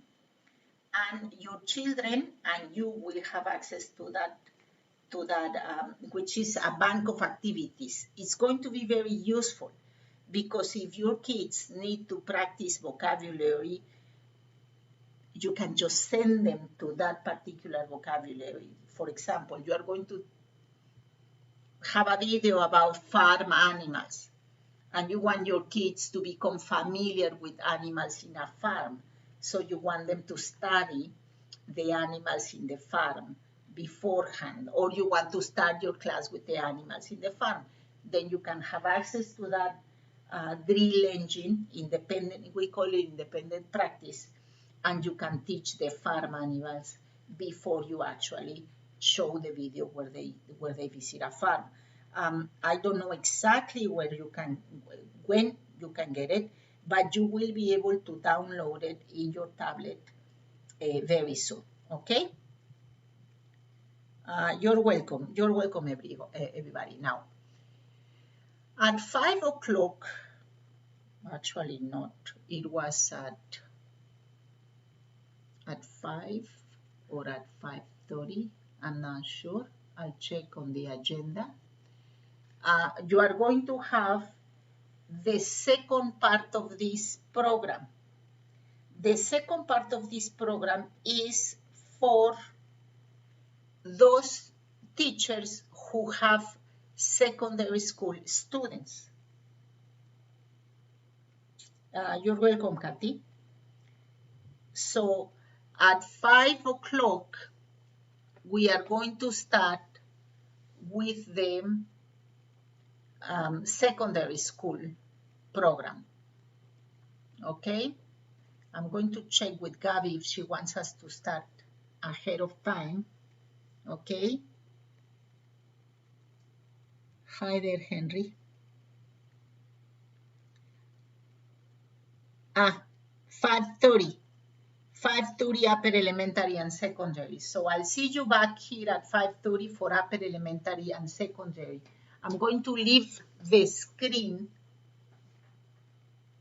Okay, I'm going to leave this in the screen that I'll see you at 5:30 for upper elementary and secondary.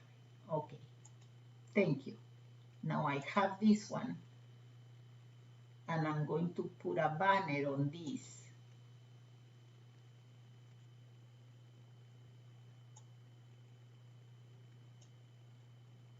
Okay.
los ciudadanos y ciudadanas tienen que tomar todos los días.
Thank you, guys.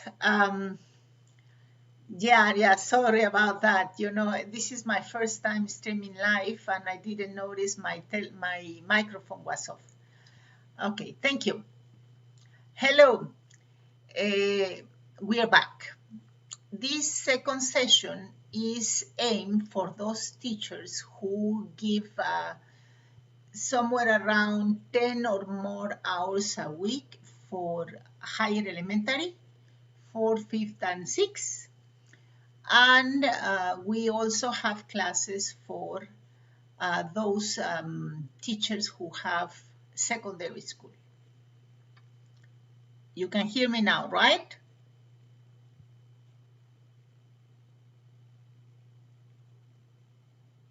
Please tell me you can hear me. Chat and say you can hear me now. Iria, if you can hear me, say yes.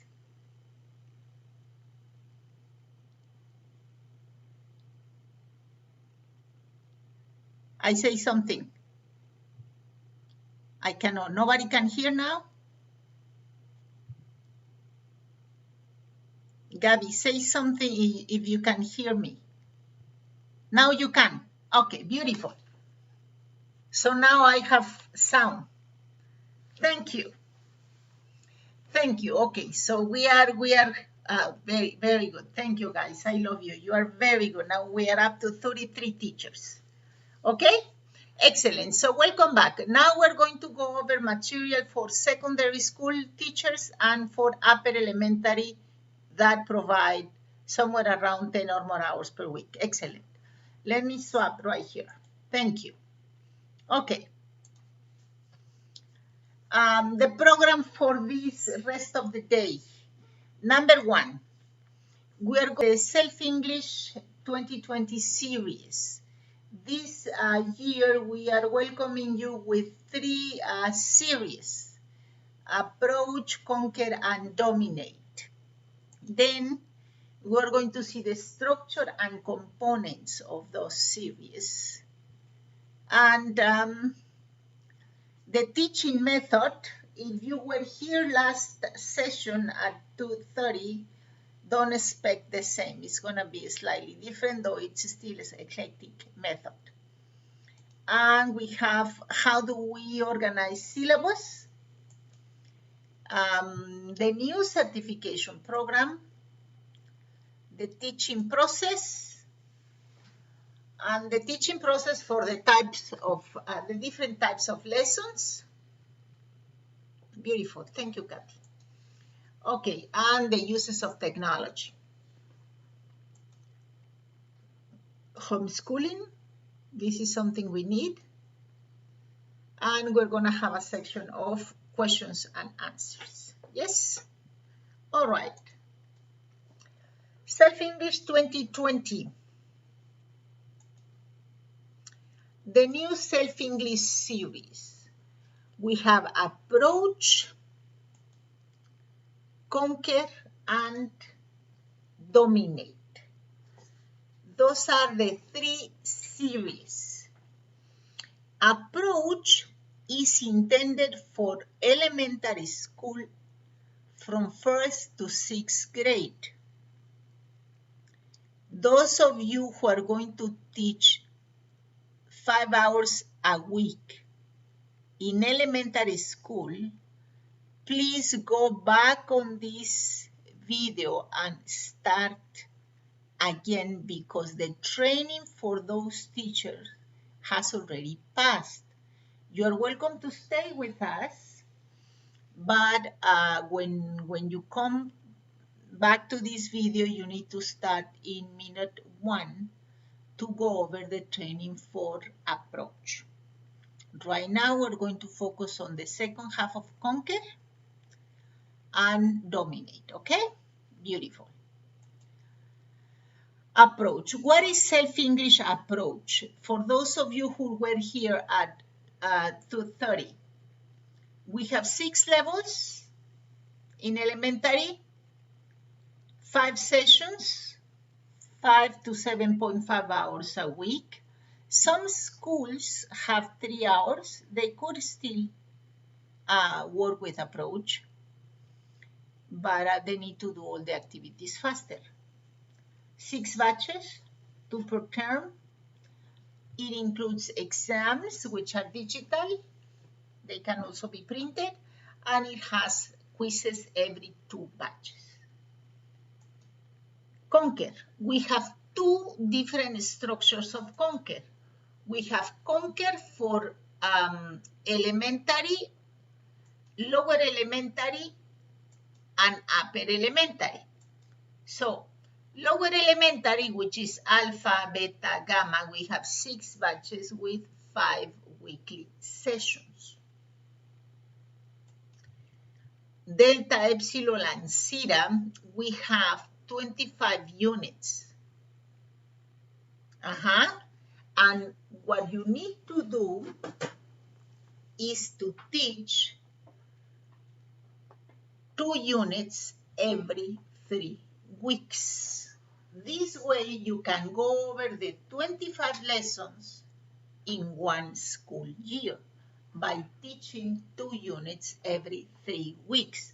We're going to go over what every unit includes. Dominate is for secondary school. We have Delta. Notice we begin with Delta, not with Alpha or Beta. No, we begin with Delta, Epsilon, Zeta, Kappa, Lambda, and Pi. Okay? And here, Dominate can be both for ESL or bilingual. ESL schools, that is schools that teach somewhere around 5 hours per week, 5 to 7, 8 hours per week, will move up 1 level per year. And bilingual schools, they go over 2 units every 3 weeks. And they move up 2 levels per school year. Very simple. 1 unit every 2 weeks, every 3 weeks, you move up 1 level a year. 2 units, you move up 2 levels, okay? We always go by every 3 weeks. Which is the structure and its components? Let's begin. This is the structure of 1 single unit. This is unit 4, for example. This is the structure. Let me get the pointing. We have introduction, closing, 4 lessons, video, spelling, pronunciation, writing, and exam prep. So, we have projects, ESL lessons, video, spelling, pronunciation, writing, evaluation, and the closing. This is what we have in both upper elementary and secondary school, okay? Good. The method. We have a competence-based method. Students acquire language by using the language. Natural approach, input +1. For those of you who were here earlier, we know what we're talking about by natural approach. Students are exposed to a language level slightly higher than their command. Okay? And we go through a 3-step method. We go input, then awareness, study and practice. Input, awareness, study and practice, and finally, production. This is what we expect. Students are able to produce the language after they go through an input, language awareness, and study and practice. All these levels are planned according to the competence levels worked by the Common European Framework of Reference. If you look up the page, you will find what has to be taught in every level. And so we go from A1 to nearly C1 in secondary school, and in elementary school we go from A1 to somewhere around B1 in elementary school. Secondary school goes all the way up to. Correct, Hector. Yes, the books are based on the Common European Framework of Reference. Okay? They are dosified, they are organized like that. Okay? There we go. Syllabus. Our syllabus is a spiral curriculum. What is a spiral curriculum? Let me explain to you. We have different ways of organizing everything that the Common European Framework of Reference says. We have different ways to organize all that content. Some programs evaluate the content in a linear, accumulative way. For example, there are vocabulary-based syllabus. When we have a vocabulary-based syllabus, we start with the most basic vocabulary and we move up to the most advanced vocabulary. If you look up a word, for example, dog, you go to the dictionary and you look up this word. It tells you in which level it is, and chances are it will tell you it is in A1. Our dog is in A1. No, Daniel, our program doesn't go all the way up to C2. No. Our students can barely make it to C1. All right? We don't go all the way up to C2. These are 6 levels, and I'm going to show you the table. Okay? It's B. Thank you, Iria. It's somewhere B2 plus or C1 minus. Yes, thank you, Iria. Okay, so if you look up the word in the dictionary like dog or cat, chances are it will tell you it is A1. But if you look up narwhal or stingray, you will find it in C1 or nearly C2. Because some books organize the material like this. Some other books, and I would say most books, organize their material grammar-based. So the material goes from the verb be, then it goes to present continuous, present simple, simple past, past continuous, present perfect, future simple, going to future, all the way up to reported speech, third conditional, passive voice. And so many books organize the curriculum, organize the syllabus in a linear way. We did not organize the curriculum on a linear way. We organized it in a spiral way. A spiral curriculum means we evolve. We start with basic concepts. We move on to more sophisticated concepts, but we go back to the basics. And then up and back, and up and back. So many people say, no, you know what? My students are already in advance, and you are teaching present continuous, or you are teaching simple present. Well, you see, if we check the Common European Framework of Reference, if we go to, for example, B2, you are going to find a topic called future tenses. And you find 5 future tenses.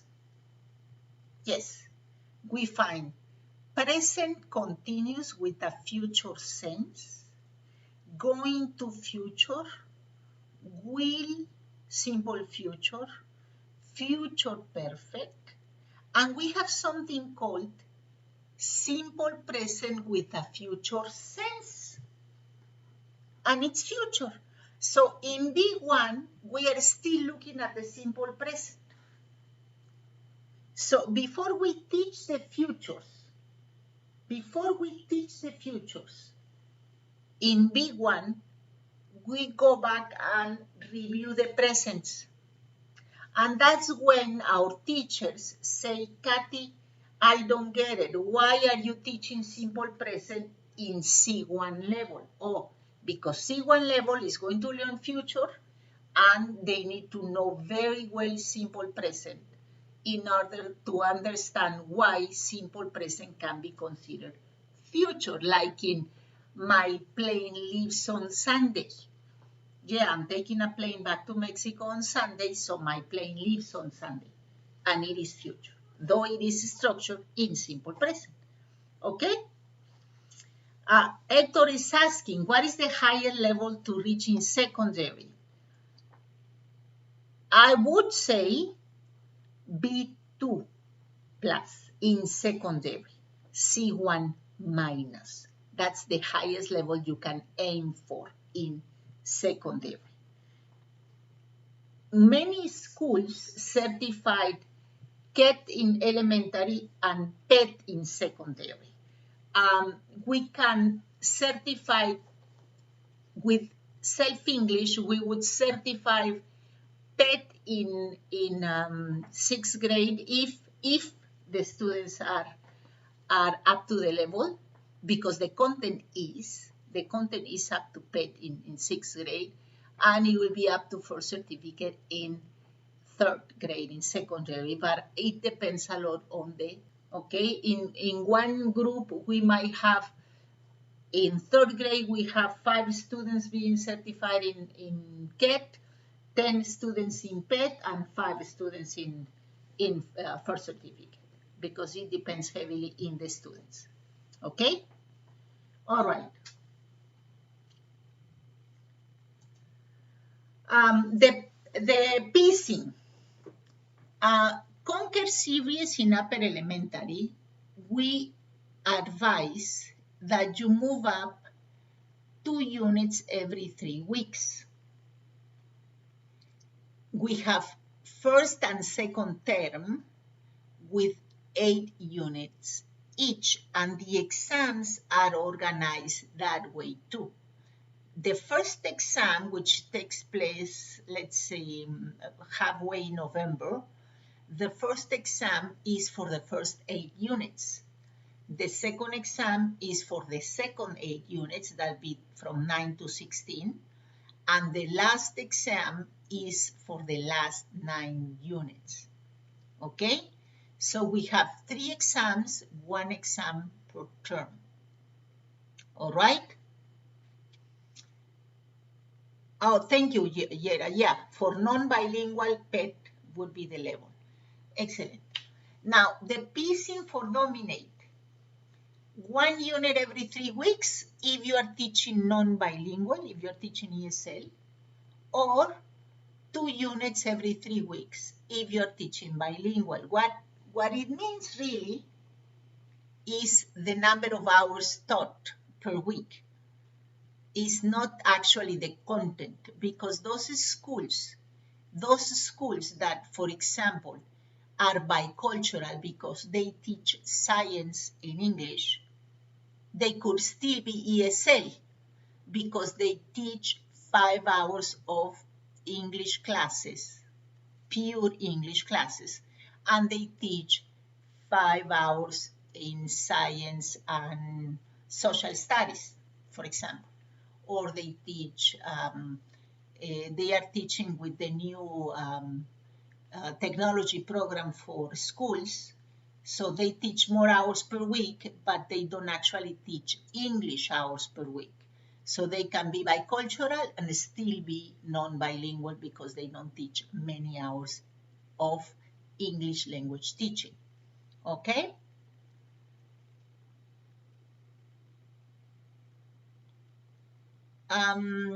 the exams, Tere, we're going to go over the exams later at the end, but they are permanent. They are not like TOEFL. You know, TOEFL, you take the exam every 6 months to keep it valid. My idea is the exam is permanent, but the kid is not permanent. For example, if we have a kid that is certified in Flyers, Flyers is for young learners, all right? A1, A2 is for young learners. If they go through the Oxford certification, they certified A2 for young learners. So when they are adults, they are 20 or 25 years old, they still have the certification A2, but chances are they will get a higher certification for adults, and they probably are, by the time they are 20, they are no longer A2, okay? Hector, Cambridge initially started as permanent. Very recently, I have heard that you need to renew your Cambridge. For example, my Cambridge, I took it in 2005. That's 15 years from now. It is still valid, but some institutions may want me to go back and take the exam again. But the exam is valid and the certification does not expire, okay? So let's move forward. The new certification program, okay?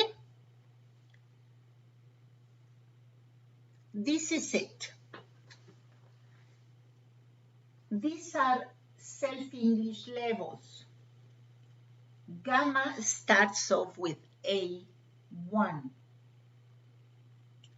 We have through begins an A1 in Gamma. And then we have Delta, moving up to A2, but mostly A1. Delta approach is almost online with Delta Dominate. Dominate is secondary school.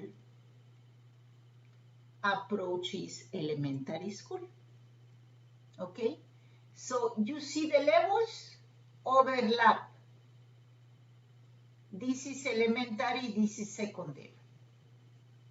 Kappa, Lambda, and P are purely secondary school.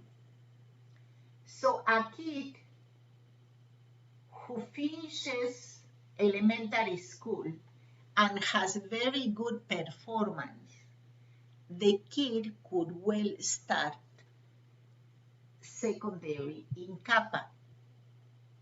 But most likely, my experience, I have seen that kids finish CIRA, they go over an evaluation, and they are A2. So they start CIRA again. Not the same book, a different book with a different context, organized and planned for another age group, but in the same demand of level, okay? So these are the levels for secondary. Semi-levels, you know, the National Certification of English in Mexico, are like that. Semi goes all the way up to 20, but we don't go all the way up to C2 neither, so that's why I left it in 16. Notice how P, which is the highest level in secondary, the kid could either be first certificate, or CAE, depending on the kid. You see? Most likely, most kids in secondary will be PET or first certificate, depending on the kid. This is for Cambridge levels. Oxford does not have those names. Oxford goes by the Common European Framework of Reference. Oxford is C1, B2, B1, A2, A1. So these are the levels that you can certify depending on the book that you take. Oxford certification. This is the certification process in Oxford Tutorial College. At the beginning of the year, your students are going to take the diagnostic. Any student can take the diagnostic. From 4th grade all the way to secondary, any student can take the diagnostic. This diagnostic will tell the student what level he or she can aim for at the end of the year. So this answers your question. What level do I certify in 3rd grade? Well, in 3rd grade, all your students will take the diagnostic, and Oxford will tell you what certification your students can aim for. After the diagnostic, somewhere half the way through the program in January or February or earlier, your students will take the mock exam. This is to check what the progress has been from August to December. How much has your student progressed? The mock will highlight the areas of opportunity to assure a better certification, a better grade. So in January, those students who want to go ahead with the certification will take the mock exam. To take the mock exam, you need to contact Oxford and pay for the certification. And then the last part is the certification. Towards May, you would have the students take the exam. The exam is all the papers, okay, use of English, reading, listening, writing, and the speaking part is an interview with a native speaker. All the other exams are online, and the interview can also be online, but it has to be real-time, face-to-face with a native speaker. The diagnostic is included in the self-English license. So all your students can take the diagnostic regardless if they are going to take the exam or not, if they are going to be certified or not. All the teachers can profit from having their students take the diagnostic test. Why? Because the diagnostic will give you a lot of information about your students' needs. So you get the diagnostic, maybe your students are not willing to take the certification because they are too young, their parents are not interested, or there is no money to pay for it because of the situation. We are going through a difficult economic situation, and many parents may choose not to go through the certification process in 4th or 5th grade. They may want to wait for 6th grade, or they might want to wait for elementary to finish secondary school, okay? So do you have any questions about the certification process?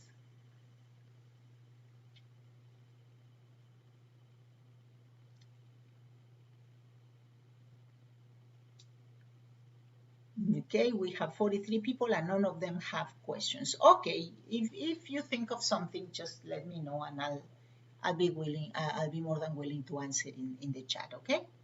Beautiful. Now, let's go to the teaching process. How do we teach with self-English? Okay. We have two modalities. In-class teaching, when you project on the board, your students are present in class and you project on the board. or when your students are not in class and you give the classes online. Okay, we need to take those two into consideration. Yes, Andre, the diagnostic is included in all levels from 4th to secondary school.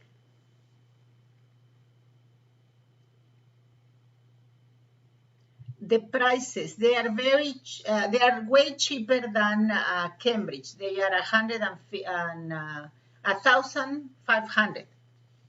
That's the price for parents, 1,500 Mexican pesos.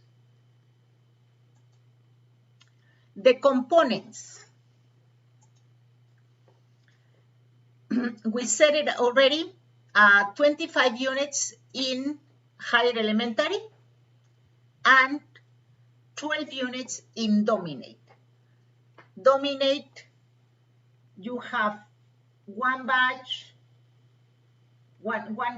with 4 units, the second batch with 8 units, to the 8 unit, and the third batch with 12.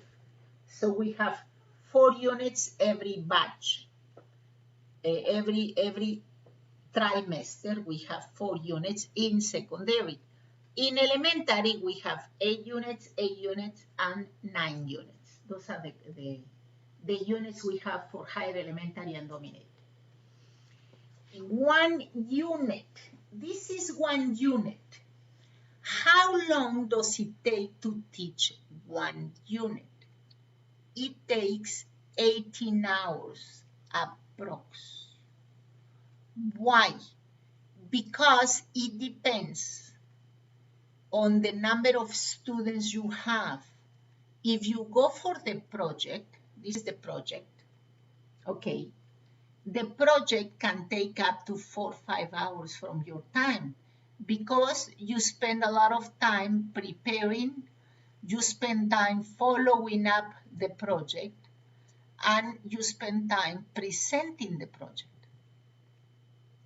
So if you don't have the project or you only have the project every other unit, then your time will change gradually, okay? But in general, if you go ahead and take all the material, it will take you up to 18 hours, okay? Now, there are 8 different types of lessons. Let me check. Number 1, one type of lesson is when we present the project.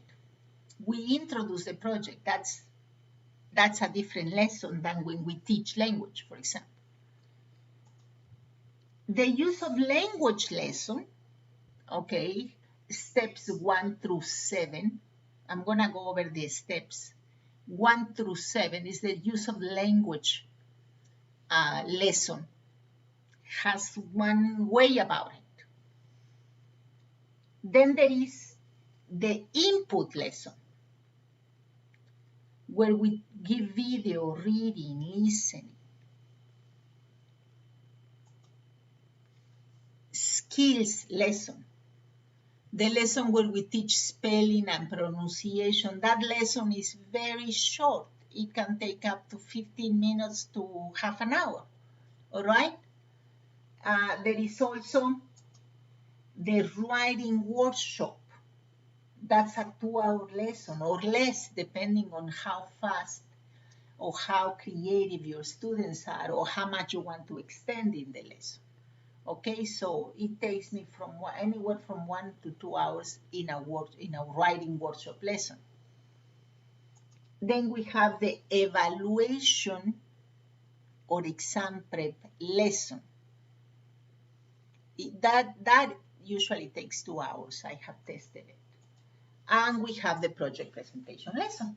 So those are the types of lessons that you can that you have to plan for and that you teach.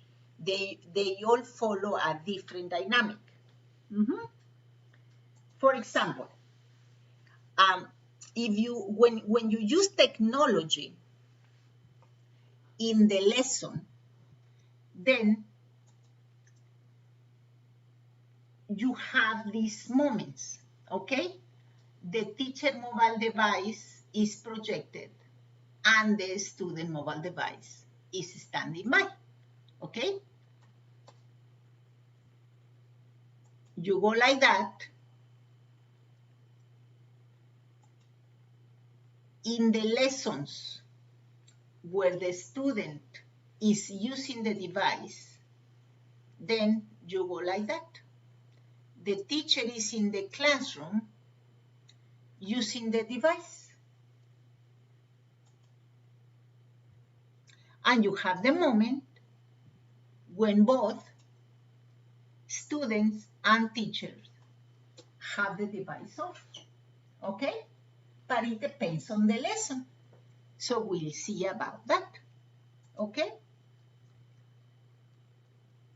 Having the teacher projecting and the student working with his mobile device is not advised. I think it's very difficult if you are trying to explain something to students and students are busy solving things in their device. The device will be more attractive. My suggestion is, when you teach, children listen. When they work on their device, the teacher helps. And when the device is not in use, then teacher and students work without it. The use of technology in homeschooling. How are we going to do in homeschooling? Let's translate the moments.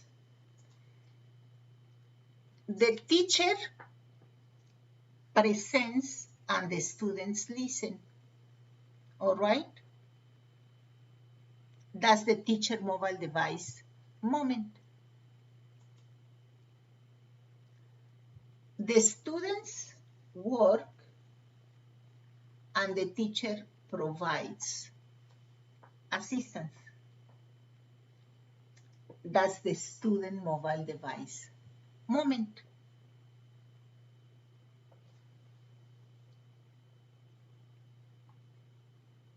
And when there is no use of mobile device, teacher and students are not using the device. The class is taking place without the mobile device.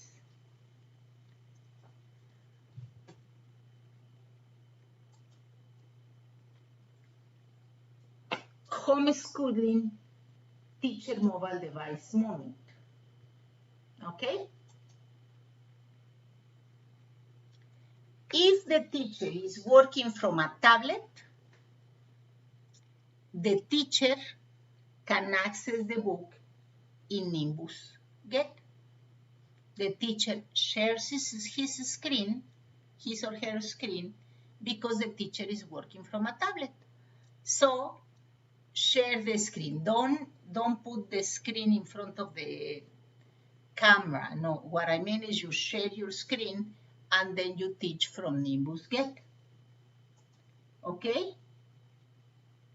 And this way the teacher uses the internet for online class. Okay? The teacher uses the internet for the online class only because the teacher is not using the internet for his books because his books are already in the tablet if the teacher is working from a tablet.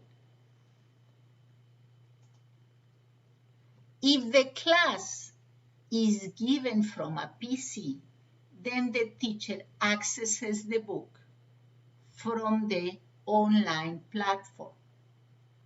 However, it might slow down the transmission because the online platform takes up your Wi-Fi, okay?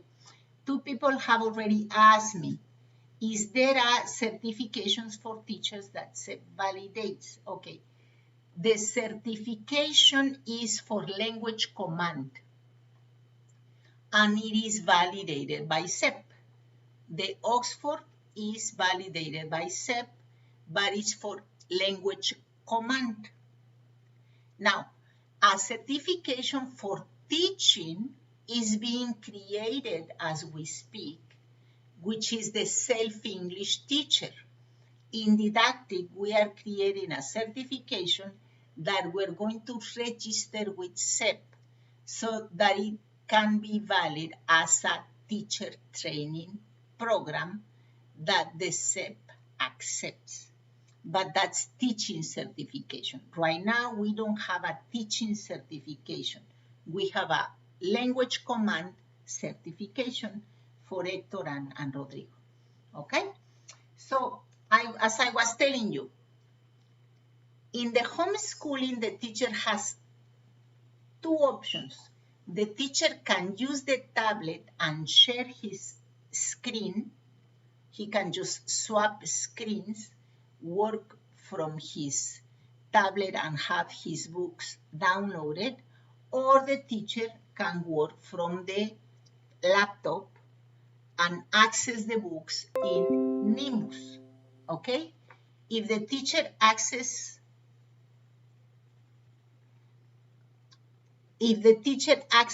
his books in nimbus.com/app, then the teacher can share his screen with the students, all right? So let's see, I'm in CAPA.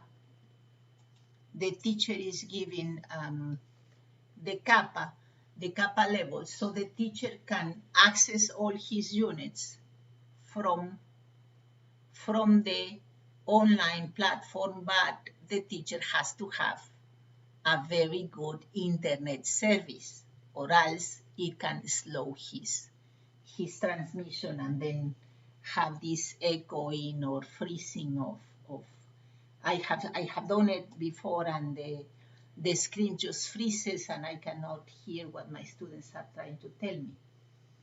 So, but you do have the option, okay?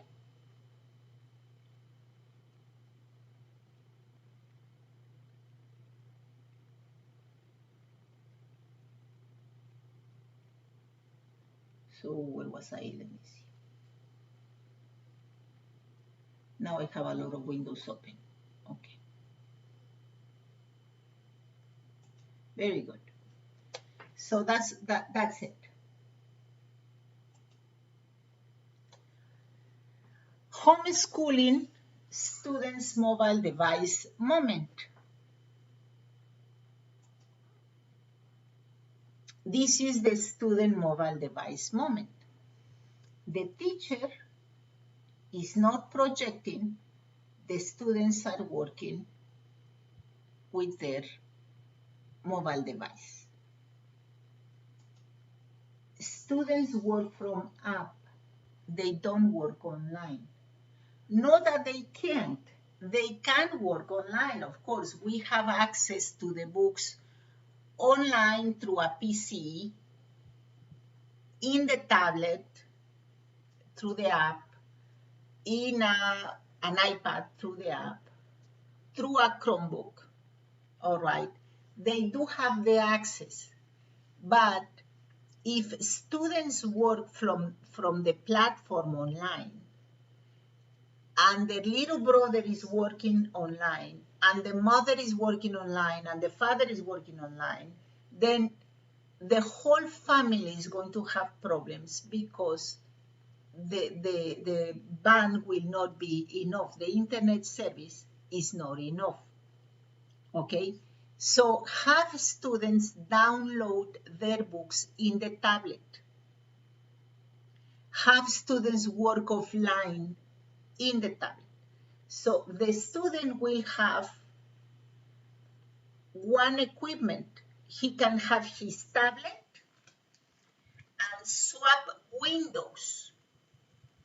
One window, he has the the app, and in the other window, he has the internet with the teaching, with the class in Zoom or Google Meets or Teams or whatever software you use for your online classes. You can have it online, and the tablet has the book from the student. Let me give you a brief demonstration, and I'm going to take the camera. See, right now I am giving you the class. The teacher is giving the class, the student is attending the class, but the student is also working in his tablet. So if the student has a computer and a tablet, the student can look at the computer, attend to the class and the teacher's instructions, and follow the instructions in the tablet. But if the student only has one equipment, and that is the tablet, then the student can swap windows, access the lesson, and then access the book, and access the lesson. When the teacher is talking and giving instructions, then the student is attentive to the lesson. And when it is the time for the student to work on his tablet, then he opens the book in his tablet. This way, this little device is not connected to the internet to use the book. It is connected to the internet to access the class, but not to access. See, I am accessing the class here, and I am accessing the book here. This way, we can make a better use of the internet that we have at home, because it is not the same as having a company internet service. The internet that we have at home is quite limited, okay? That's what I mean by having students work from the app, okay? Now, the teacher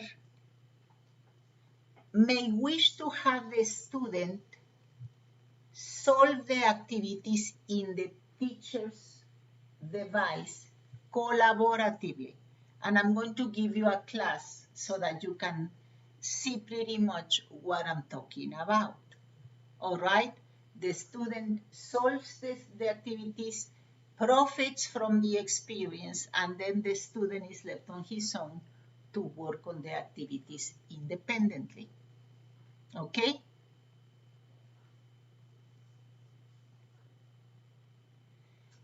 Raul, does it work in the same way if they use their cell phones? Yes. The cell phone is good to use the app, okay?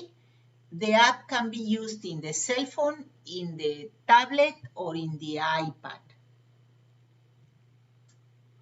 Some teachers they try to open the page, the web page, in their telephone. No, they cannot access the book in their telephone through the web page, because they will receive a message that says, your telephone does not have the necessary measures. This program is aimed for to be used in a laptop. So when working in the online platform, you use it in a laptop, and students are not encouraged to use the books from the laptop. They are encouraged to use them in the mobile device, and a cell phone would be okay. The kids are older. The kids are older, and it would be okay to use a telephone. We do not advise young children to work from a telephone, because the text is very small and is very distracted.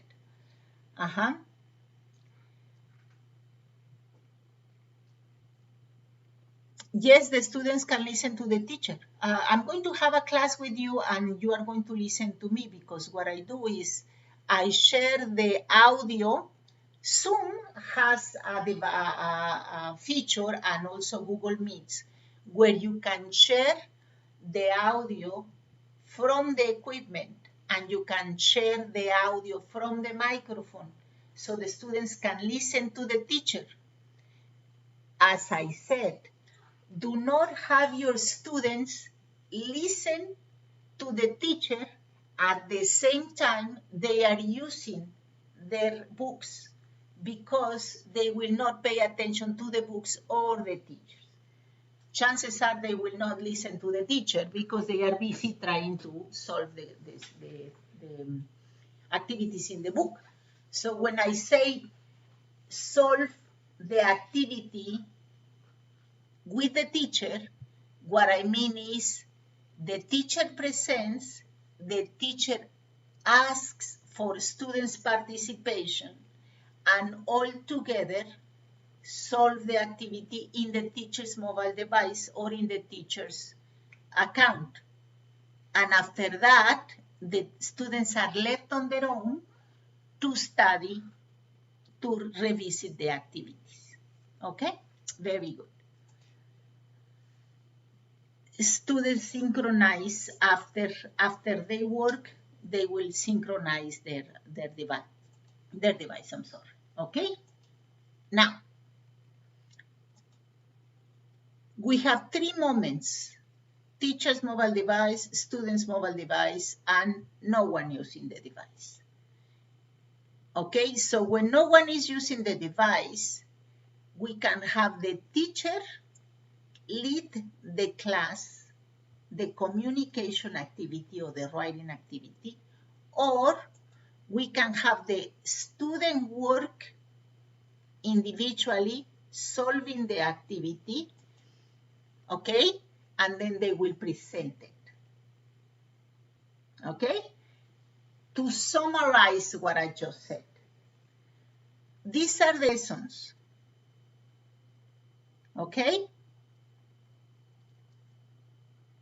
The project introduction, the grammar lesson, the input lesson, skill lesson, workshop lesson, evaluation lesson, and project presentation. And these are the 3 moments. The teacher presents, the students work, the students and the teachers work collaboratively. This is if we are at school. If we are not at school, these are the 3 moments, okay? The teacher presents, students solve with the teacher, the students work and the teacher monitors and helps, and for the 3rd moment, the teacher and the students work in a collaborative activity, conversation, writing, etc.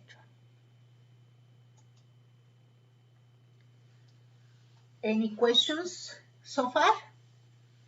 Pretty clear, right? Now let's go to the lessons one by one. A lesson when we present the project. Okay? As I said, these are all the components in one unit. The first component and the last component are involved with the project. We present the project, students submit the project. Okay? So, step number 1, open the project, present it, clarify the project. Yeah? This is what I mean. Let me show you now that I have the book open. I have plenty of windows here. I don't know what it is.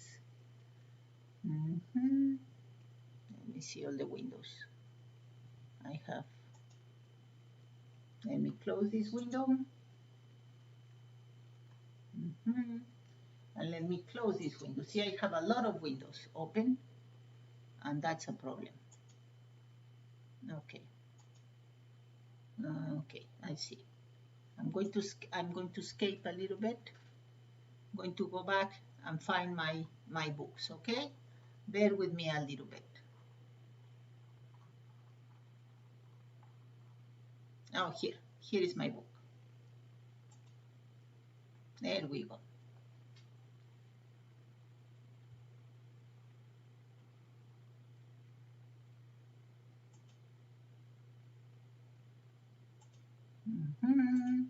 There we go. So here are my books. Let me show you the project.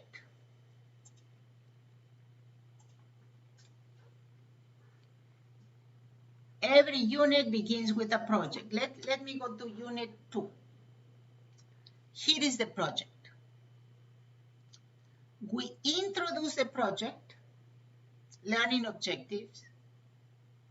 We describe the project, and we tell students how to prepare their evidences. Evidence 1, evidence 2, and evidence 3. All right? Here are the evidences. So we present the project, we lead the students into the evidences. We tell the students how the project is going to be presented. We provide a date, you know, the due date for the project. And this way, we present the project. Let me go back. I'm sorry, let me go where I was. Sorry for the confusion. Now I know how to access my books.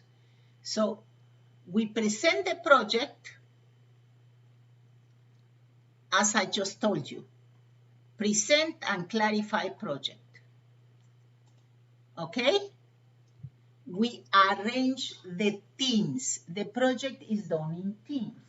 So we group students in pairs or trios or 4, depending. The project will tell you. Here we tell you, we say, in teams of 4, make a mind map. Okay, so here you can check. Sometimes we say in teams of 3 or in teams of 2. So this is in teams of 4, okay? So you arrange the teams, describe evidences and grading criteria, okay?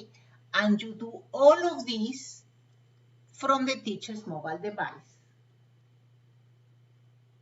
presenting in front of students or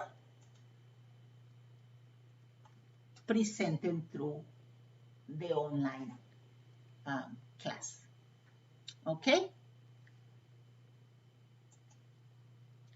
The second type of lesson is the use of language lesson. This is the use of language lesson. We have 4 lessons to use the language. So in the use of language lesson, okay, we have lesson A, B, and C. Okay?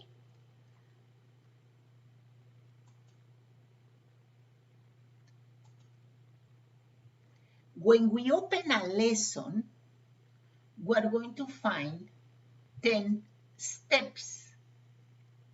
Okay? These are the 10 steps. We open a lesson, any lesson, and we have steps 1, 2, 3, 4, 5, 6, 7. We have these other steps, but they are not for language teaching. These are for skills. The first 7 steps are involved with teaching language, and those you will find in the lesson, okay, as you open the lesson right here, okay? So it's steps 1 through 7. Which are those 7 steps? Leading, input, backup, language awareness, language presentation, and focus on use, focus on follow. Those are the 7 steps. I'm going to take this opportunity to show you how we teach language.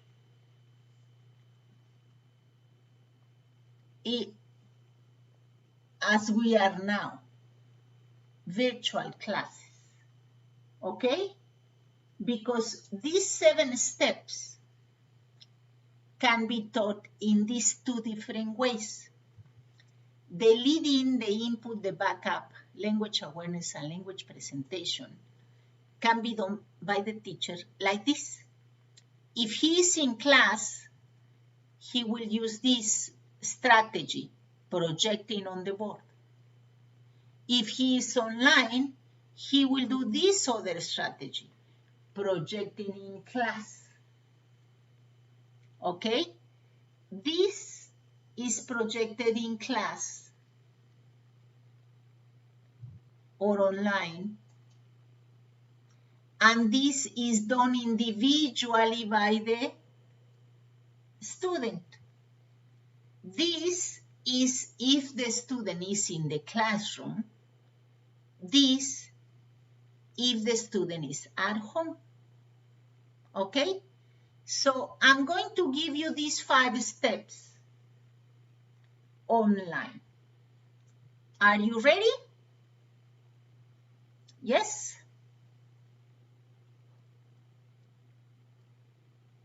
Let me show you. I'm going to give you the 5 steps. What you're going to do, you teacher, is going to open one, leading. All right. Can you look at that? What is the man doing?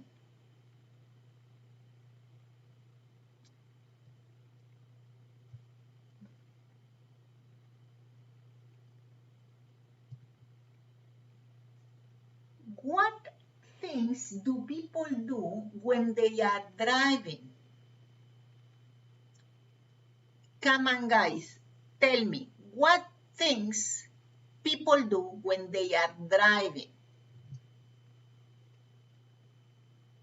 At this point, you would open the student's microphone and invite them to tell you what people do when they are driving. Some will say, oh, my mom talks to us. My mom has her coffee when she's driving. My father is talking on the phone when he's driving, or is chatting on the phone when he's driving, or my older brother is arguing with us when he's driving. Okay, which of those activities? Very good, very good. When they are driving, they pay attention to the road. Very good. Okay, now which of the activities that we mentioned are dangerous? And then you invite students to tell you which activities are dangerous. Do you think that this is dangerous? Come on, Lupita, tell me, what is this guy doing? What is he using to drive? Look. Yes, Luis, he's using his leg. He's using his leg and foot to drive. Do you think this is dangerous? All right, now let's see. Okay. What do you know about driving rules? What is accepted when driving? Lupita, tell me one driving rule. Driving rule is you have to have a license. Very good, that's a good rule. Juanito, tell me another driving rule. You cannot be drinking, teacher. Okay, drinking and driving is dangerous. Drink coffee is do you think that drinking coffee is dangerous? Is there a rule? Tell me, is there a rule that prohibits drinking coffee when driving? Do you think there is a rule that prohibits people from drinking coffee and driving? It can be dangerous, right? Okay. What do you think? Oh, very good, Iria. One rule is you wear your seatbelt. When you are driving, you buckle up. Very good. Okay?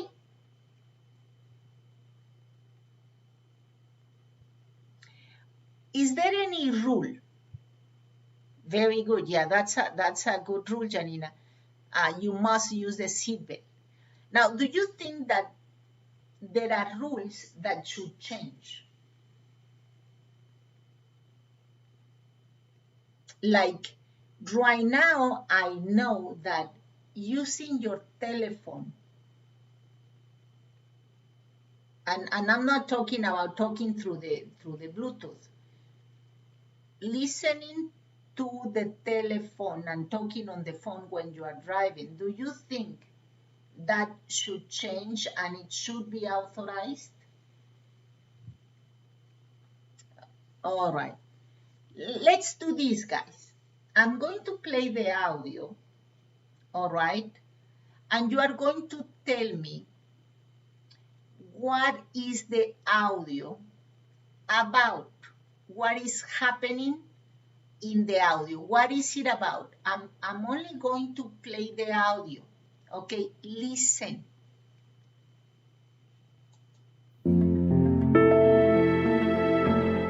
You're pretty quiet today. What's that you're reading? Oh, I'm sorry. It's just that the front page news today is about 3 teenagers who were injured in a car accident, and I was wondering if any of our students knows them. According to the report, a car with 3 kids went off the road, and the driver wasn't even... Any names? This article doesn't mention any names. It just says 2 teens had minor injuries consisting of a black eye and a twisted ankle, and they were released from the hospital. A 3rd teen has a broken leg. All 3 are students at Ontario High School. Describing what happened, a passenger said the driver wasn't watching the road and went around a curve too fast. He was texting a friend on his cell phone when it happened. I'm sure the parents are relieved that no one was seriously injured. Texting while driving is always a bad idea. The young kids should learn about driving safely before they get hurt. Teaching this to kids requires time. We need... So we play to the end. Okay, we play to the end and then we ask the kids, what is it about? What are they talking about? Listening for general idea, right? What are they talking about?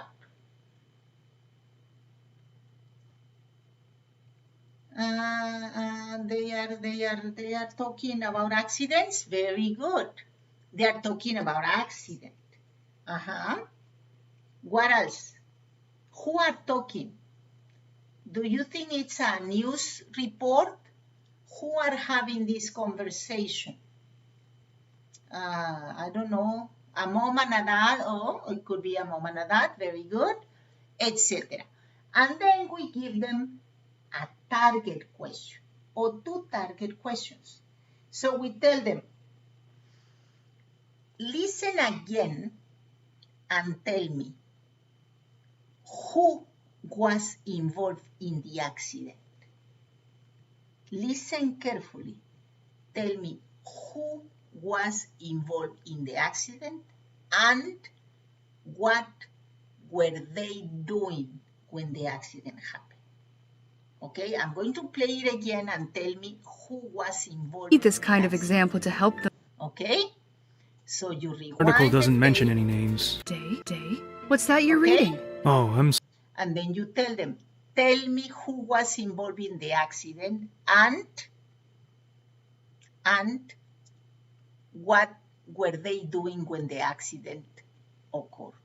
Sorry, it's just that the front page news today is about 3 teenagers who were injured in a car accident, and I was wondering if any of our students knows them. According to the report, a car with 3 kids went off the road and the driver wasn't even licensed. Does the article give any names? This article doesn't mention any names. It just says 2 teens had minor injuries consisting of a black eye and a twisted ankle, and they were released from the hospital. A 3rd teen has a broken leg. All 3 are students at Ontario High School. Describing what happened, a passenger said the driver wasn't watching the road and went around a curve too fast. He was texting a friend on his cell phone when it happened. I'm sure the parents are relieved that no one was seriously injured. All right, so who's got the answer already?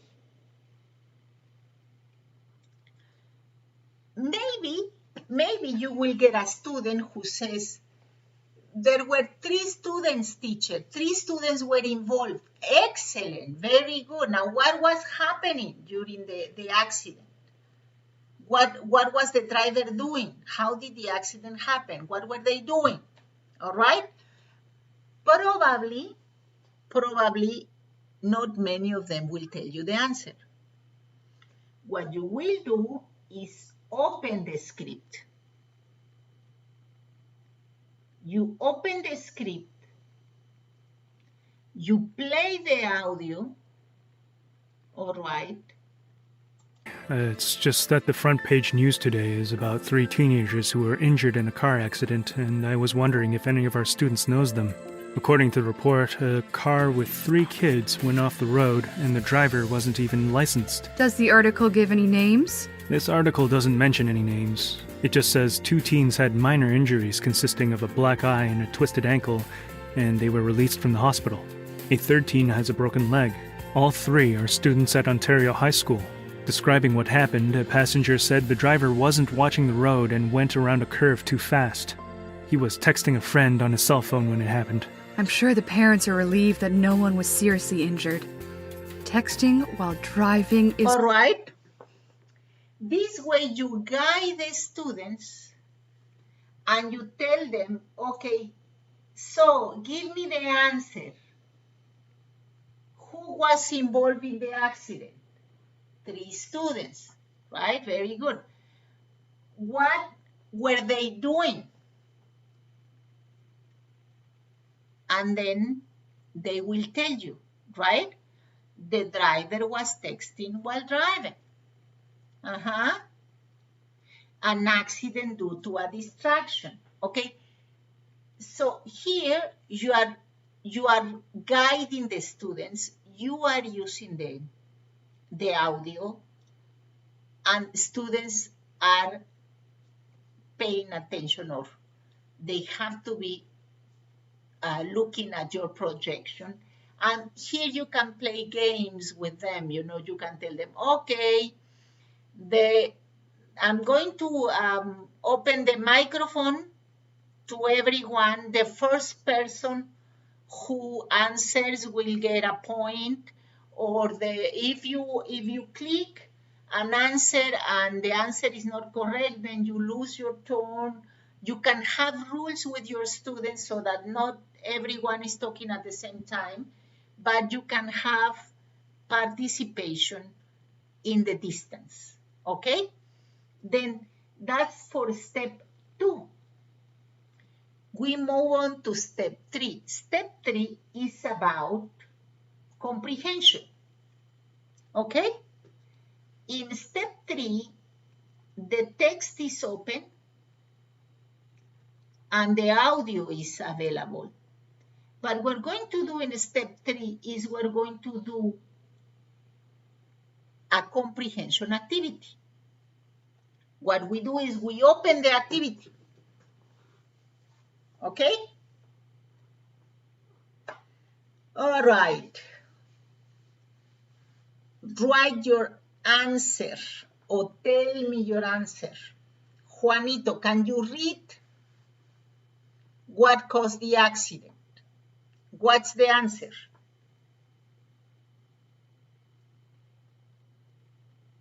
Come on, give me the answer.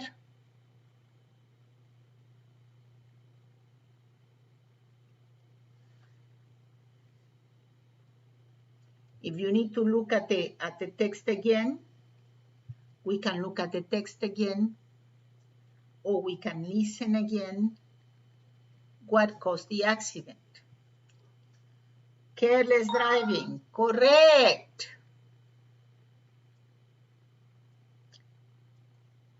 Coach Marcelo is one of the people in the conversation. Yes? How does Coach Marcelo react?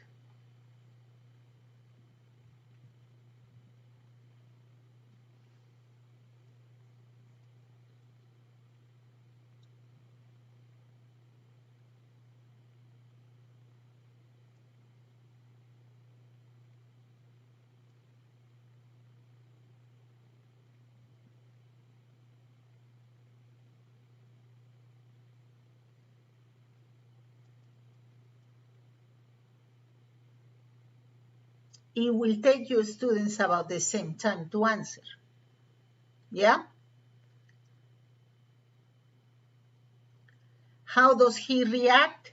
With anger and frustration. What kind of driving license did the driver have?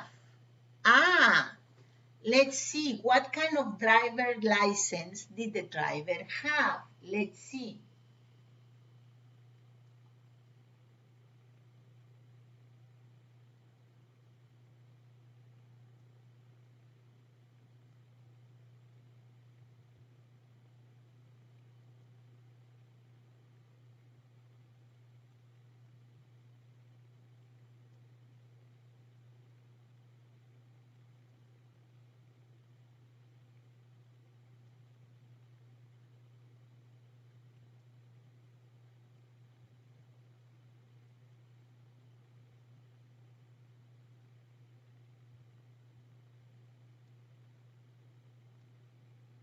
So what kind of license did he have?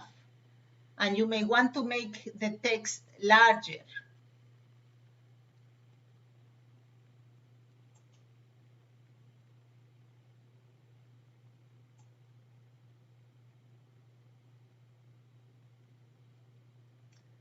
What kind of driver license did he have?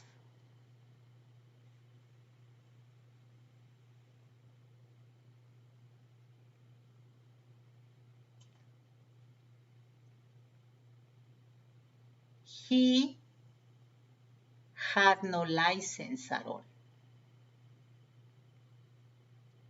You see?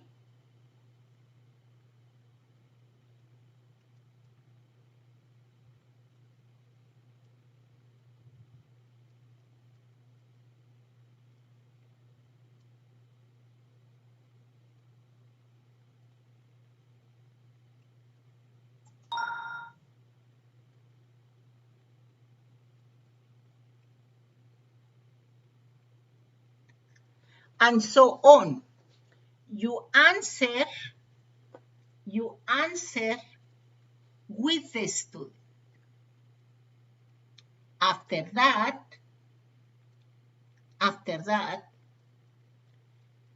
you project and invite students to do a grammar noticing. All right?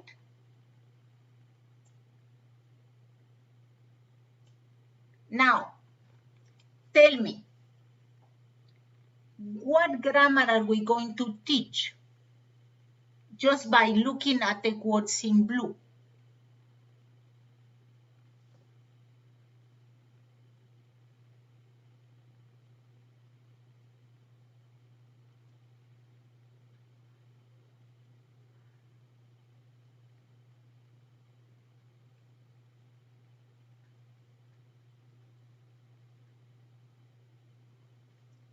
Who can tell me what grammar are we going to teach?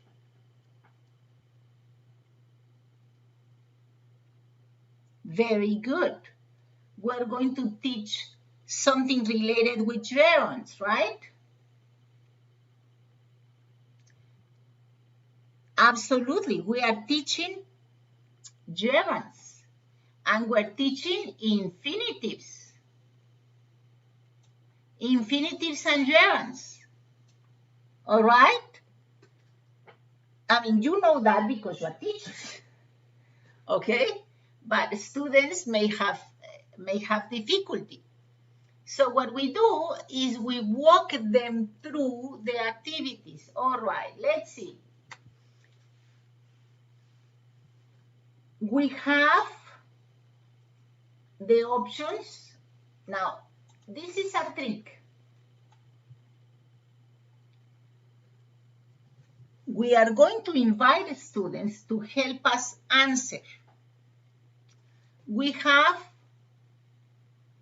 5 options for 5 sentences. What is the option that goes first?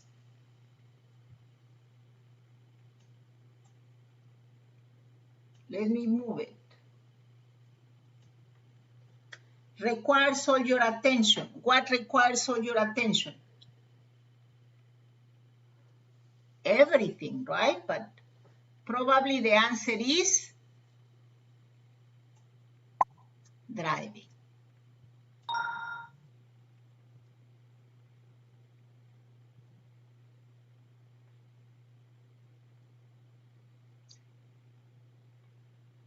Correct.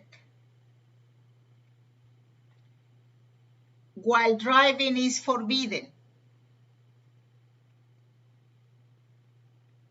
Correct. Yeah, Maria. Now, what is next?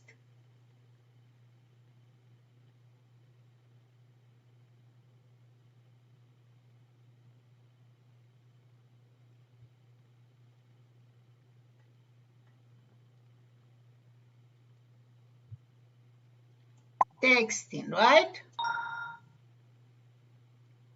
Look at what happens. Correct. If I make a mistake, it's going to count on me, right? But you can make the mistake because it's not affecting the teacher's progress. It is learning through the mistakes, okay? So this, learning to drive,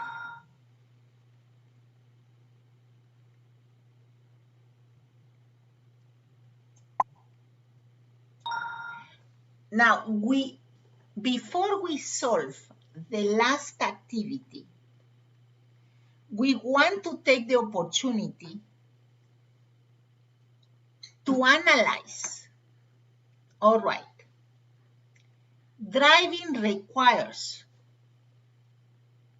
which is the verb in this sentence? We're already in big one, okay? This kappa is big one, so they know. So I tell the students, okay, kids, tell me, which is the verb in this sentence?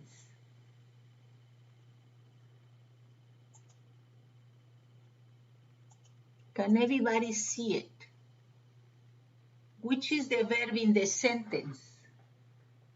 Correct. Requires. Driving is not the verb. Driving is a verb used as subject. Driving is a verb. Very good. Yes. So you have them notice, have them pay attention to it. Don't solve the last activity until you have taken the opportunity to analyze the language with them. Okay? Following is essential. So which is the verb in this sentence? Is. This is the subject. And now we have a question.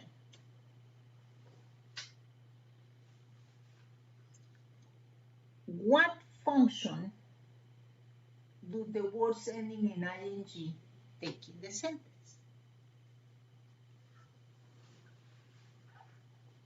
This we present to the students. And then we go to step 5. Show them.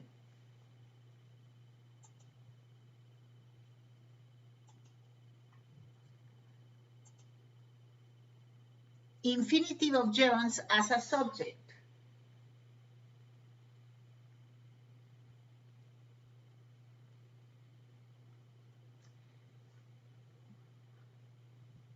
When an infinitive or a gerund takes the place of a noun, then it can take any position in the sentence.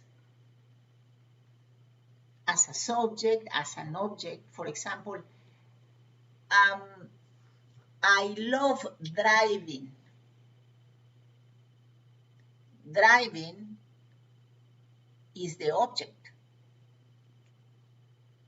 Just like I love sandwiches and I love bananas. I love driving. All right? And then you probably invite a student to tell you this concept in his or her own words. And this way you take advantage of your teaching. The activity, yeah, they can solve it really fast, but you want to help them analyze it. Open the activity and solve it with your students.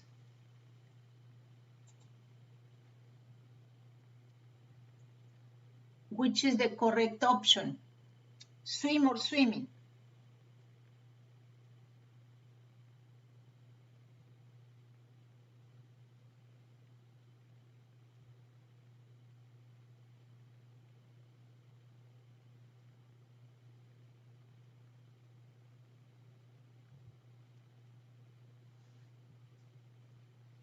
Come and tell me, swim or swimming?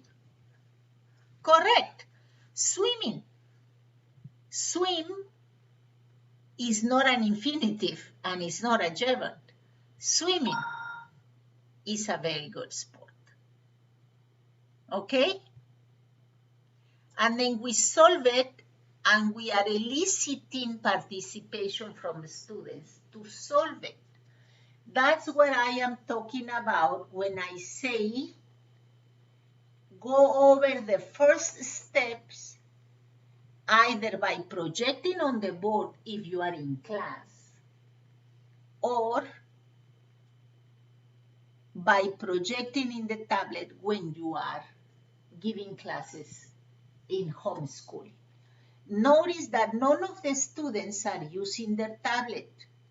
All of the students should be attentive to the teacher. And then here you can have a rule. You can have a rule and say, okay, in order for me to take attendance, you need to have a minimum of 3 participations in class. All right? I can have rules, you know. You need to, number 1, keep the camera turned on. I want to see that you are attending to class. Second, you need to have a minimum of 3 participations. And then you can work based on your context. Okay, I don't want my students to keep the microphone open. Okay, the participation has to be through the chat. Or I do want to have the microphone open. They need to, I say who participate, or they need to, there is some software where the students raise their hand before they speak. But you have to have the kids involved in the online classes. And even in the classroom, when you go back to school, okay, guys, I need you to participate because it's always the same people who are talking and I don't want that, okay? So then after you do this, you can have students work on their own. Or I have another option, the flipped option. We can take a look at the flipped option. See, this is the flipped option. In the flipped option, we go vice versa. In the flipped option, students have to study this first, okay? If you have them in the classroom because they can go to class, the government allows it and the parents want to take them, then you have them work and prepare their class. You walk by and you monitor their performance, but they are preparing their class on their own, or in teams or in pairs.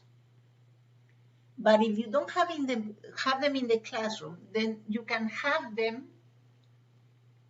work in their tablet on their own.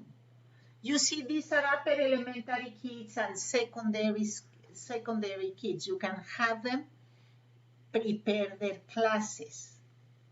And it will be very nice if you work with the parents and you say, look, mom and dad, I'm not asking you to work with the kids.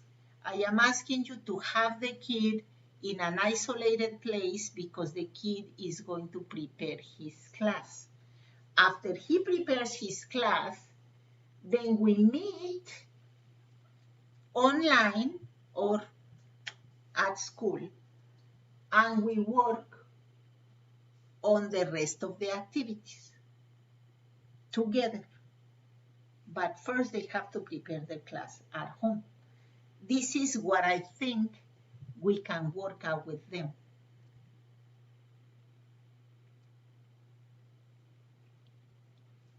Do you think it can work? It might, no?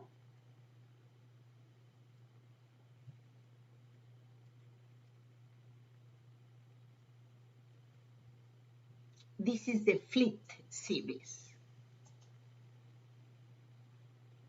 This is the flipped approach. How about video, reading, and listening? This is the input. Remember, this is the input.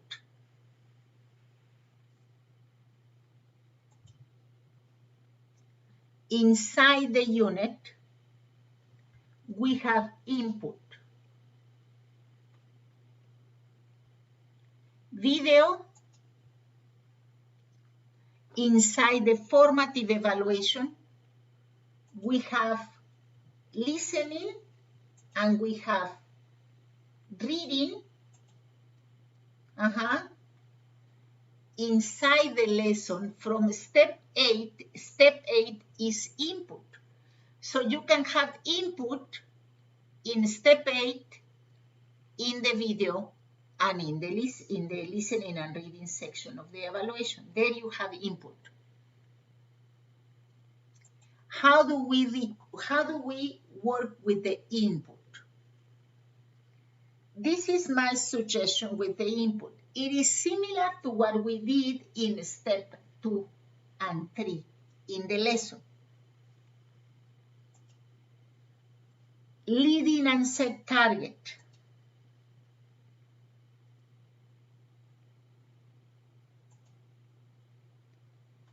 Watch, read, listening, and solve the target. Then we carry out the comprehension activities. And finally, we carry out the communication activity. You see? Let me show you. Step 8 in every lesson has an input. Sometimes in lesson A and C is a reading, and in lesson B and D is a listening. This is the time for a listening because it's a lesson B. Okay? Have them read or listen. Leading, set the target. Okay? Invite them to read with a purpose, give them a couple of target questions so that they read with a purpose, check the target questions, check the answers to the target questions. walk them through solving the activities, all right? And then have them do the follow-up activity. Where is the follow-up activity? In step 10. Step 10 has the follow-up activity, you see? Step 8 has the input. Step 9 has the vocabulary. And step 10 has the follow-up activity. This follow-up activity is the one that you can do here. That's the communication activity. When we are working inside a lesson. We're working inside a lesson. When we're working with the video, okay, everything is there. The input, the comprehension activities, and the follow-up activity. Okay. How do we do this with technology? We present, all right, everything is presented first, and then students work. You see? First we solve with the teacher, then the students work. How about online? Distance.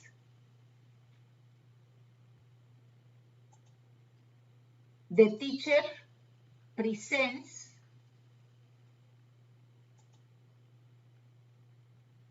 okay, the teacher and students solve the activities with the teacher, and then they solve the activities on their own. And in the communication activity, where the teacher cannot see them because they are at home, then they work. If it is a conversation, the teacher monitors the conversation. If it is a writing, the students do the writing, they share their notes, and they co-evaluate, or the teacher evaluates. This is how we can work the input in homeschooling. What do you think? Do you think it can work?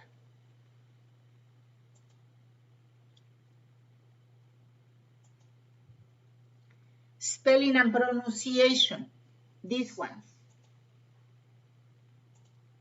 These are very easy, very simple activities. We give them the rule, they solve the exercise. That's it. Okay, same case with pronunciation. We give them certain patterns, they listen. Dirty, happy, clever, narrow, easy. And they repeat. Okay? They listen and repeat. That's it. What can be an evidence that you want from this? Okay, I'm going to have a class online, and I want you to repeat these words to me. I want you to practice these words at home. Practice, practice, practice, and then you're going to read them out to me when I see you, when I contact you. Okay? That's about it. So it's like this. You present spelling or pronunciation, present in presence or distance. Students practice, all right, in presence or distance, okay?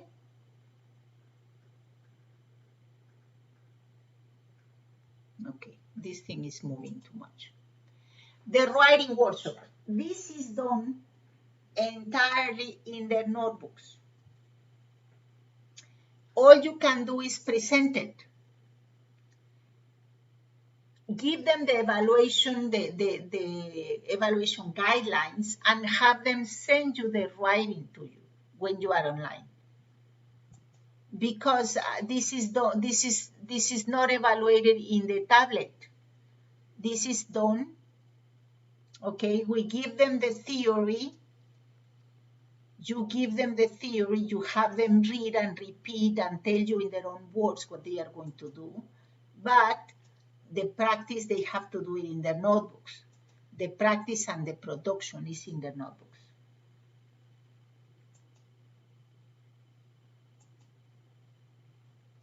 When you have them at home, when you have them in school, you can practice with them.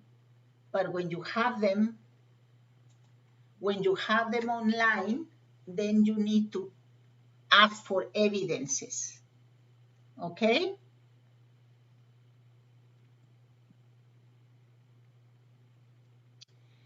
Evaluation, this is very important.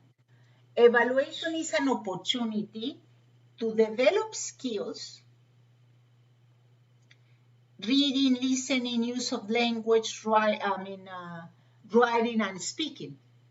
Okay, they have a formative evaluation that includes all parts. Okay? How can we work with evaluation? We present it. Okay. We can do it in two ways. We can do a guided evaluation, or we can do an independent evaluation. For example, the first part, which is the guided, you can have a student lead the practice, you know. The teacher or the student can lead the practice. Okay. The activities, they solve it with the teacher mobile device, just as we did it a while ago. In the independent work, the student is working on his own, okay? They solve exam, they synchronize, and the teacher checks progress in the platform, okay?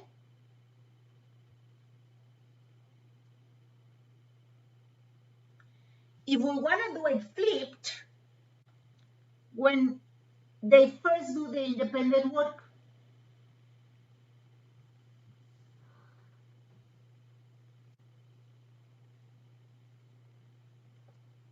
he solves, he synchronizes, he writes up his questions.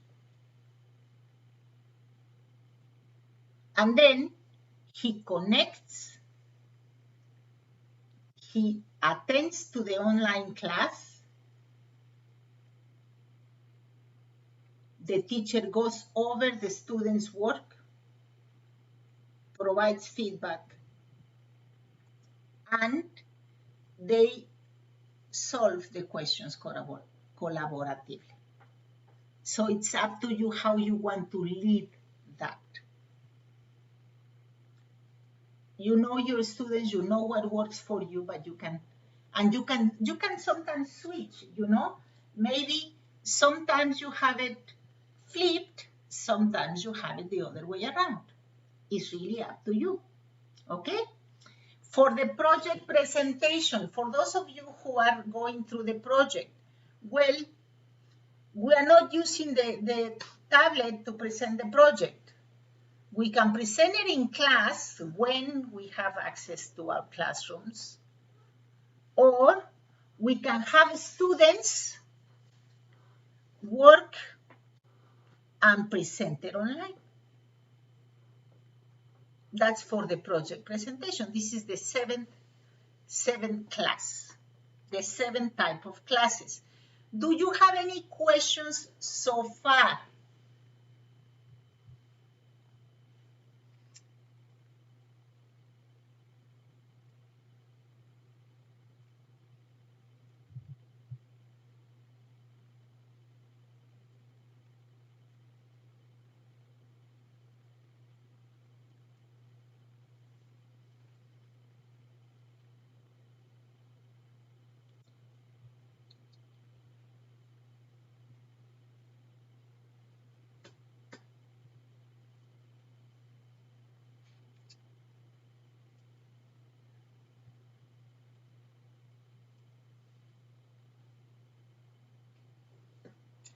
At the beginning of the year, how can we know the level of our students in order to know the book they are going to use? Very good.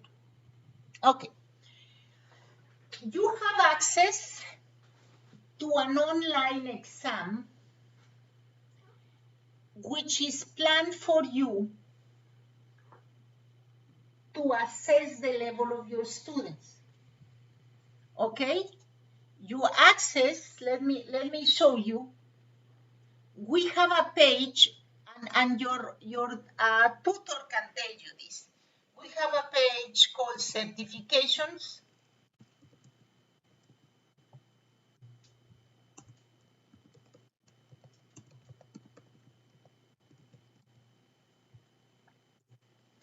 Okay. By Grupo Educare. Okay, this is not it.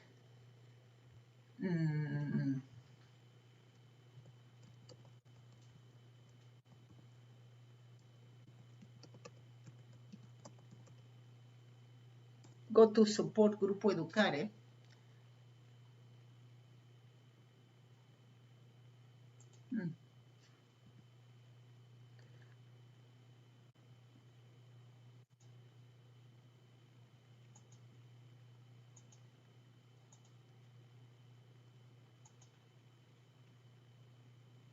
Google.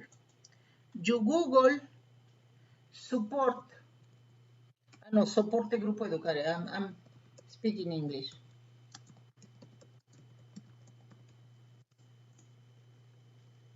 Okay, soporte head. And here we have a manual for the exam.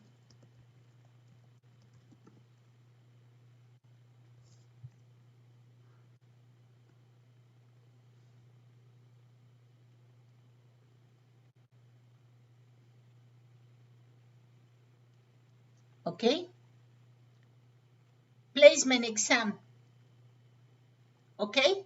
Here you have access to a manual how to carry out the exam.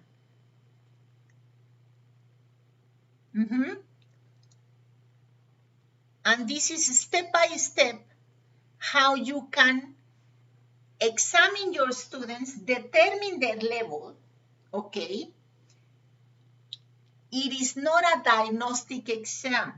The diagnostic exam is an exam that Oxford carries out to detect the strengths and weaknesses and to help you know the necessities of your students. The placement exam that I'm talking about is an exam that they take in 30 minutes, really fast. It's all interactive, and it tells you immediately what level your students should take. Okay? It is not exactly the diagnostic exam. It's a placement exam. Okay? It's not a mock, etc. Raul, it has nothing to do with Oxford. This exam that I'm talking to you about, it has nothing to do with the certification or Oxford. My advice is that you take all of your students in secondary school, they present this exam, and the exam will tell you what book in secondary school they should take. Now, as per the elementary school students, they go with the year. They go with the school year. If they are 4th grade, they go to the 4th grade, 5th grade, 6th grade. Except for one case, a school that I know, that they have students in different levels from elementary. Now that school, you know, that they have students separated by level, even when they are in 4th, 5th, and 6th grade, then those students are welcome to take the placement exam. Okay? The placement exam, Raquel, is done online. It's only done online. We have some printed versions, but they are done online. Okay? Please log on to soporte.grupoeducare.com. I'm gonna write it here. Look for placement.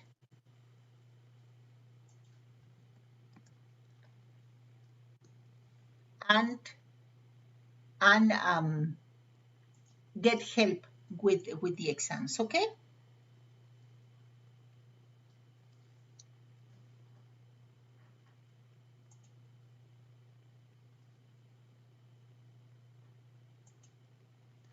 Well, here is my contact information.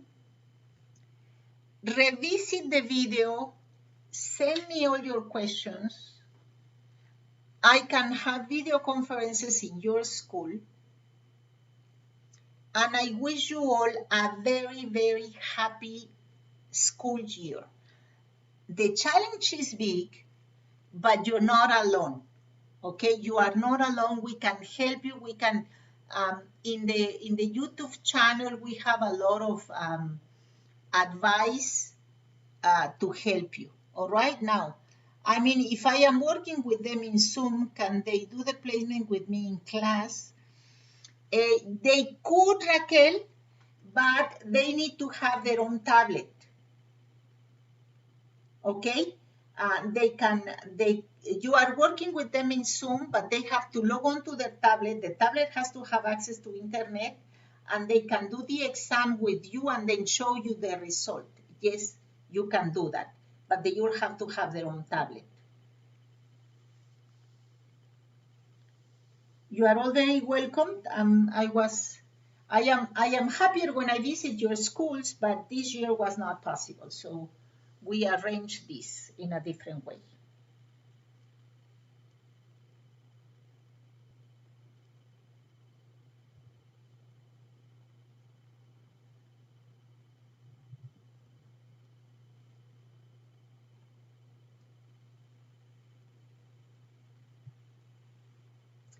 Aide, you are more than welcome to send me an email, and we can have an online class.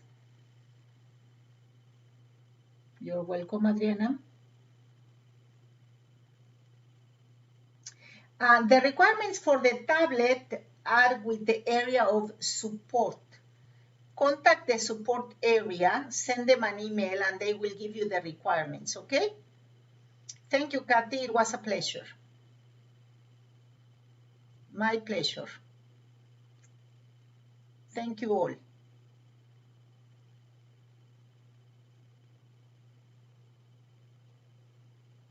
You too, Aide. You have a great afternoon. Excellent school year.